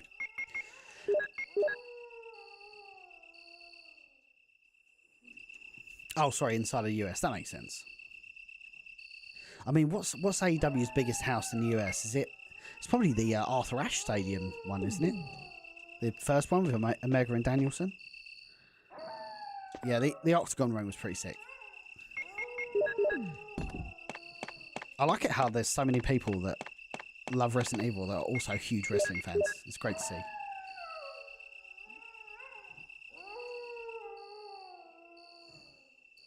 I think it's the Arthur Ashe Stadium show.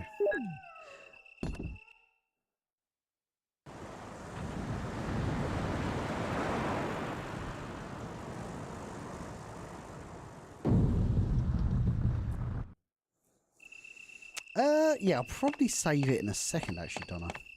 Although to be honest, I might wrap up and continue the stream next Wednesday. We'll be back on Sunday for Lara Sundays, which we always do. Always have a lot of fun. Styles and Daniels early in Styles' career was an epic rivalry. Triple X versus Storms and Harris. They were good wrestling matches, though. Did they tell a compelling story? Like, that's one thing. That's one thing that is like just such a modern problem now. Oh, where's the story? Where's the story? Where's it? Like, dude, it's Kenny Omega versus Bryan Danielson. Don't need no story. Just let them fucking wrestle, brother.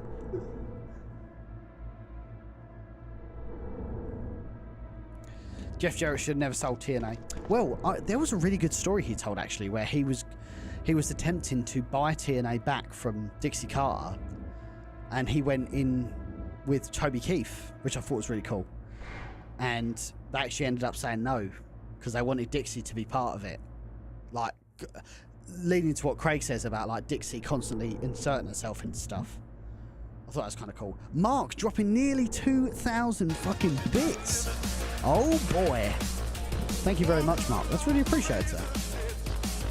Really appreciate you dropping some bits in the chat, my friend. We've had an epic stream today. .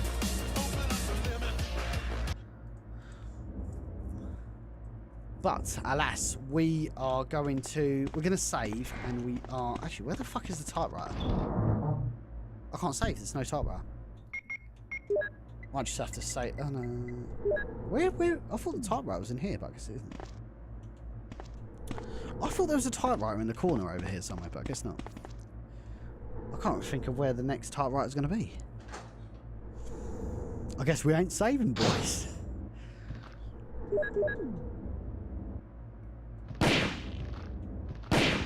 Oh, so satisfying.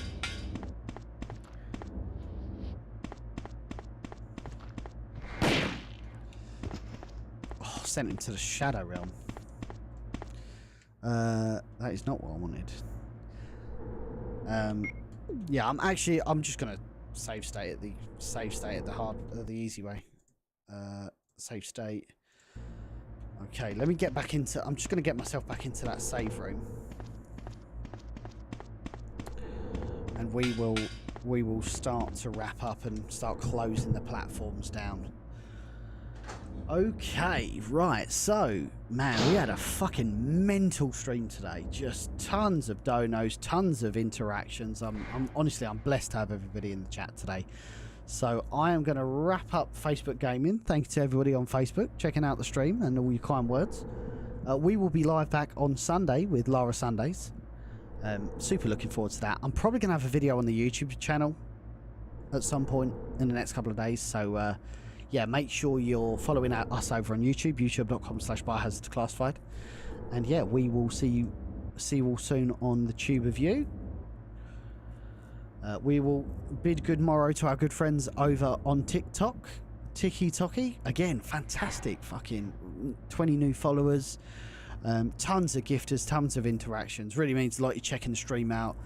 Remember, Sundays are for Lara Croft, so hopefully we'll see all of you there, 9 PM UK time, with some more Tomb Raider 2. And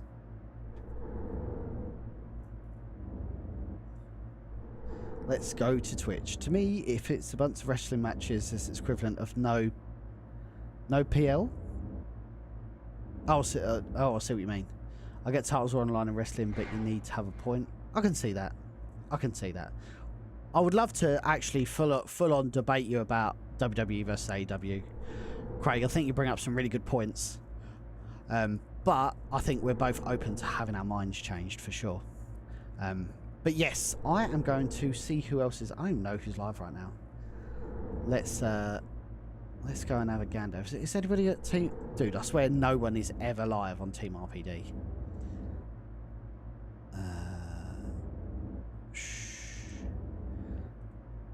Good night, Mariah. Thank you very much again for tuning in.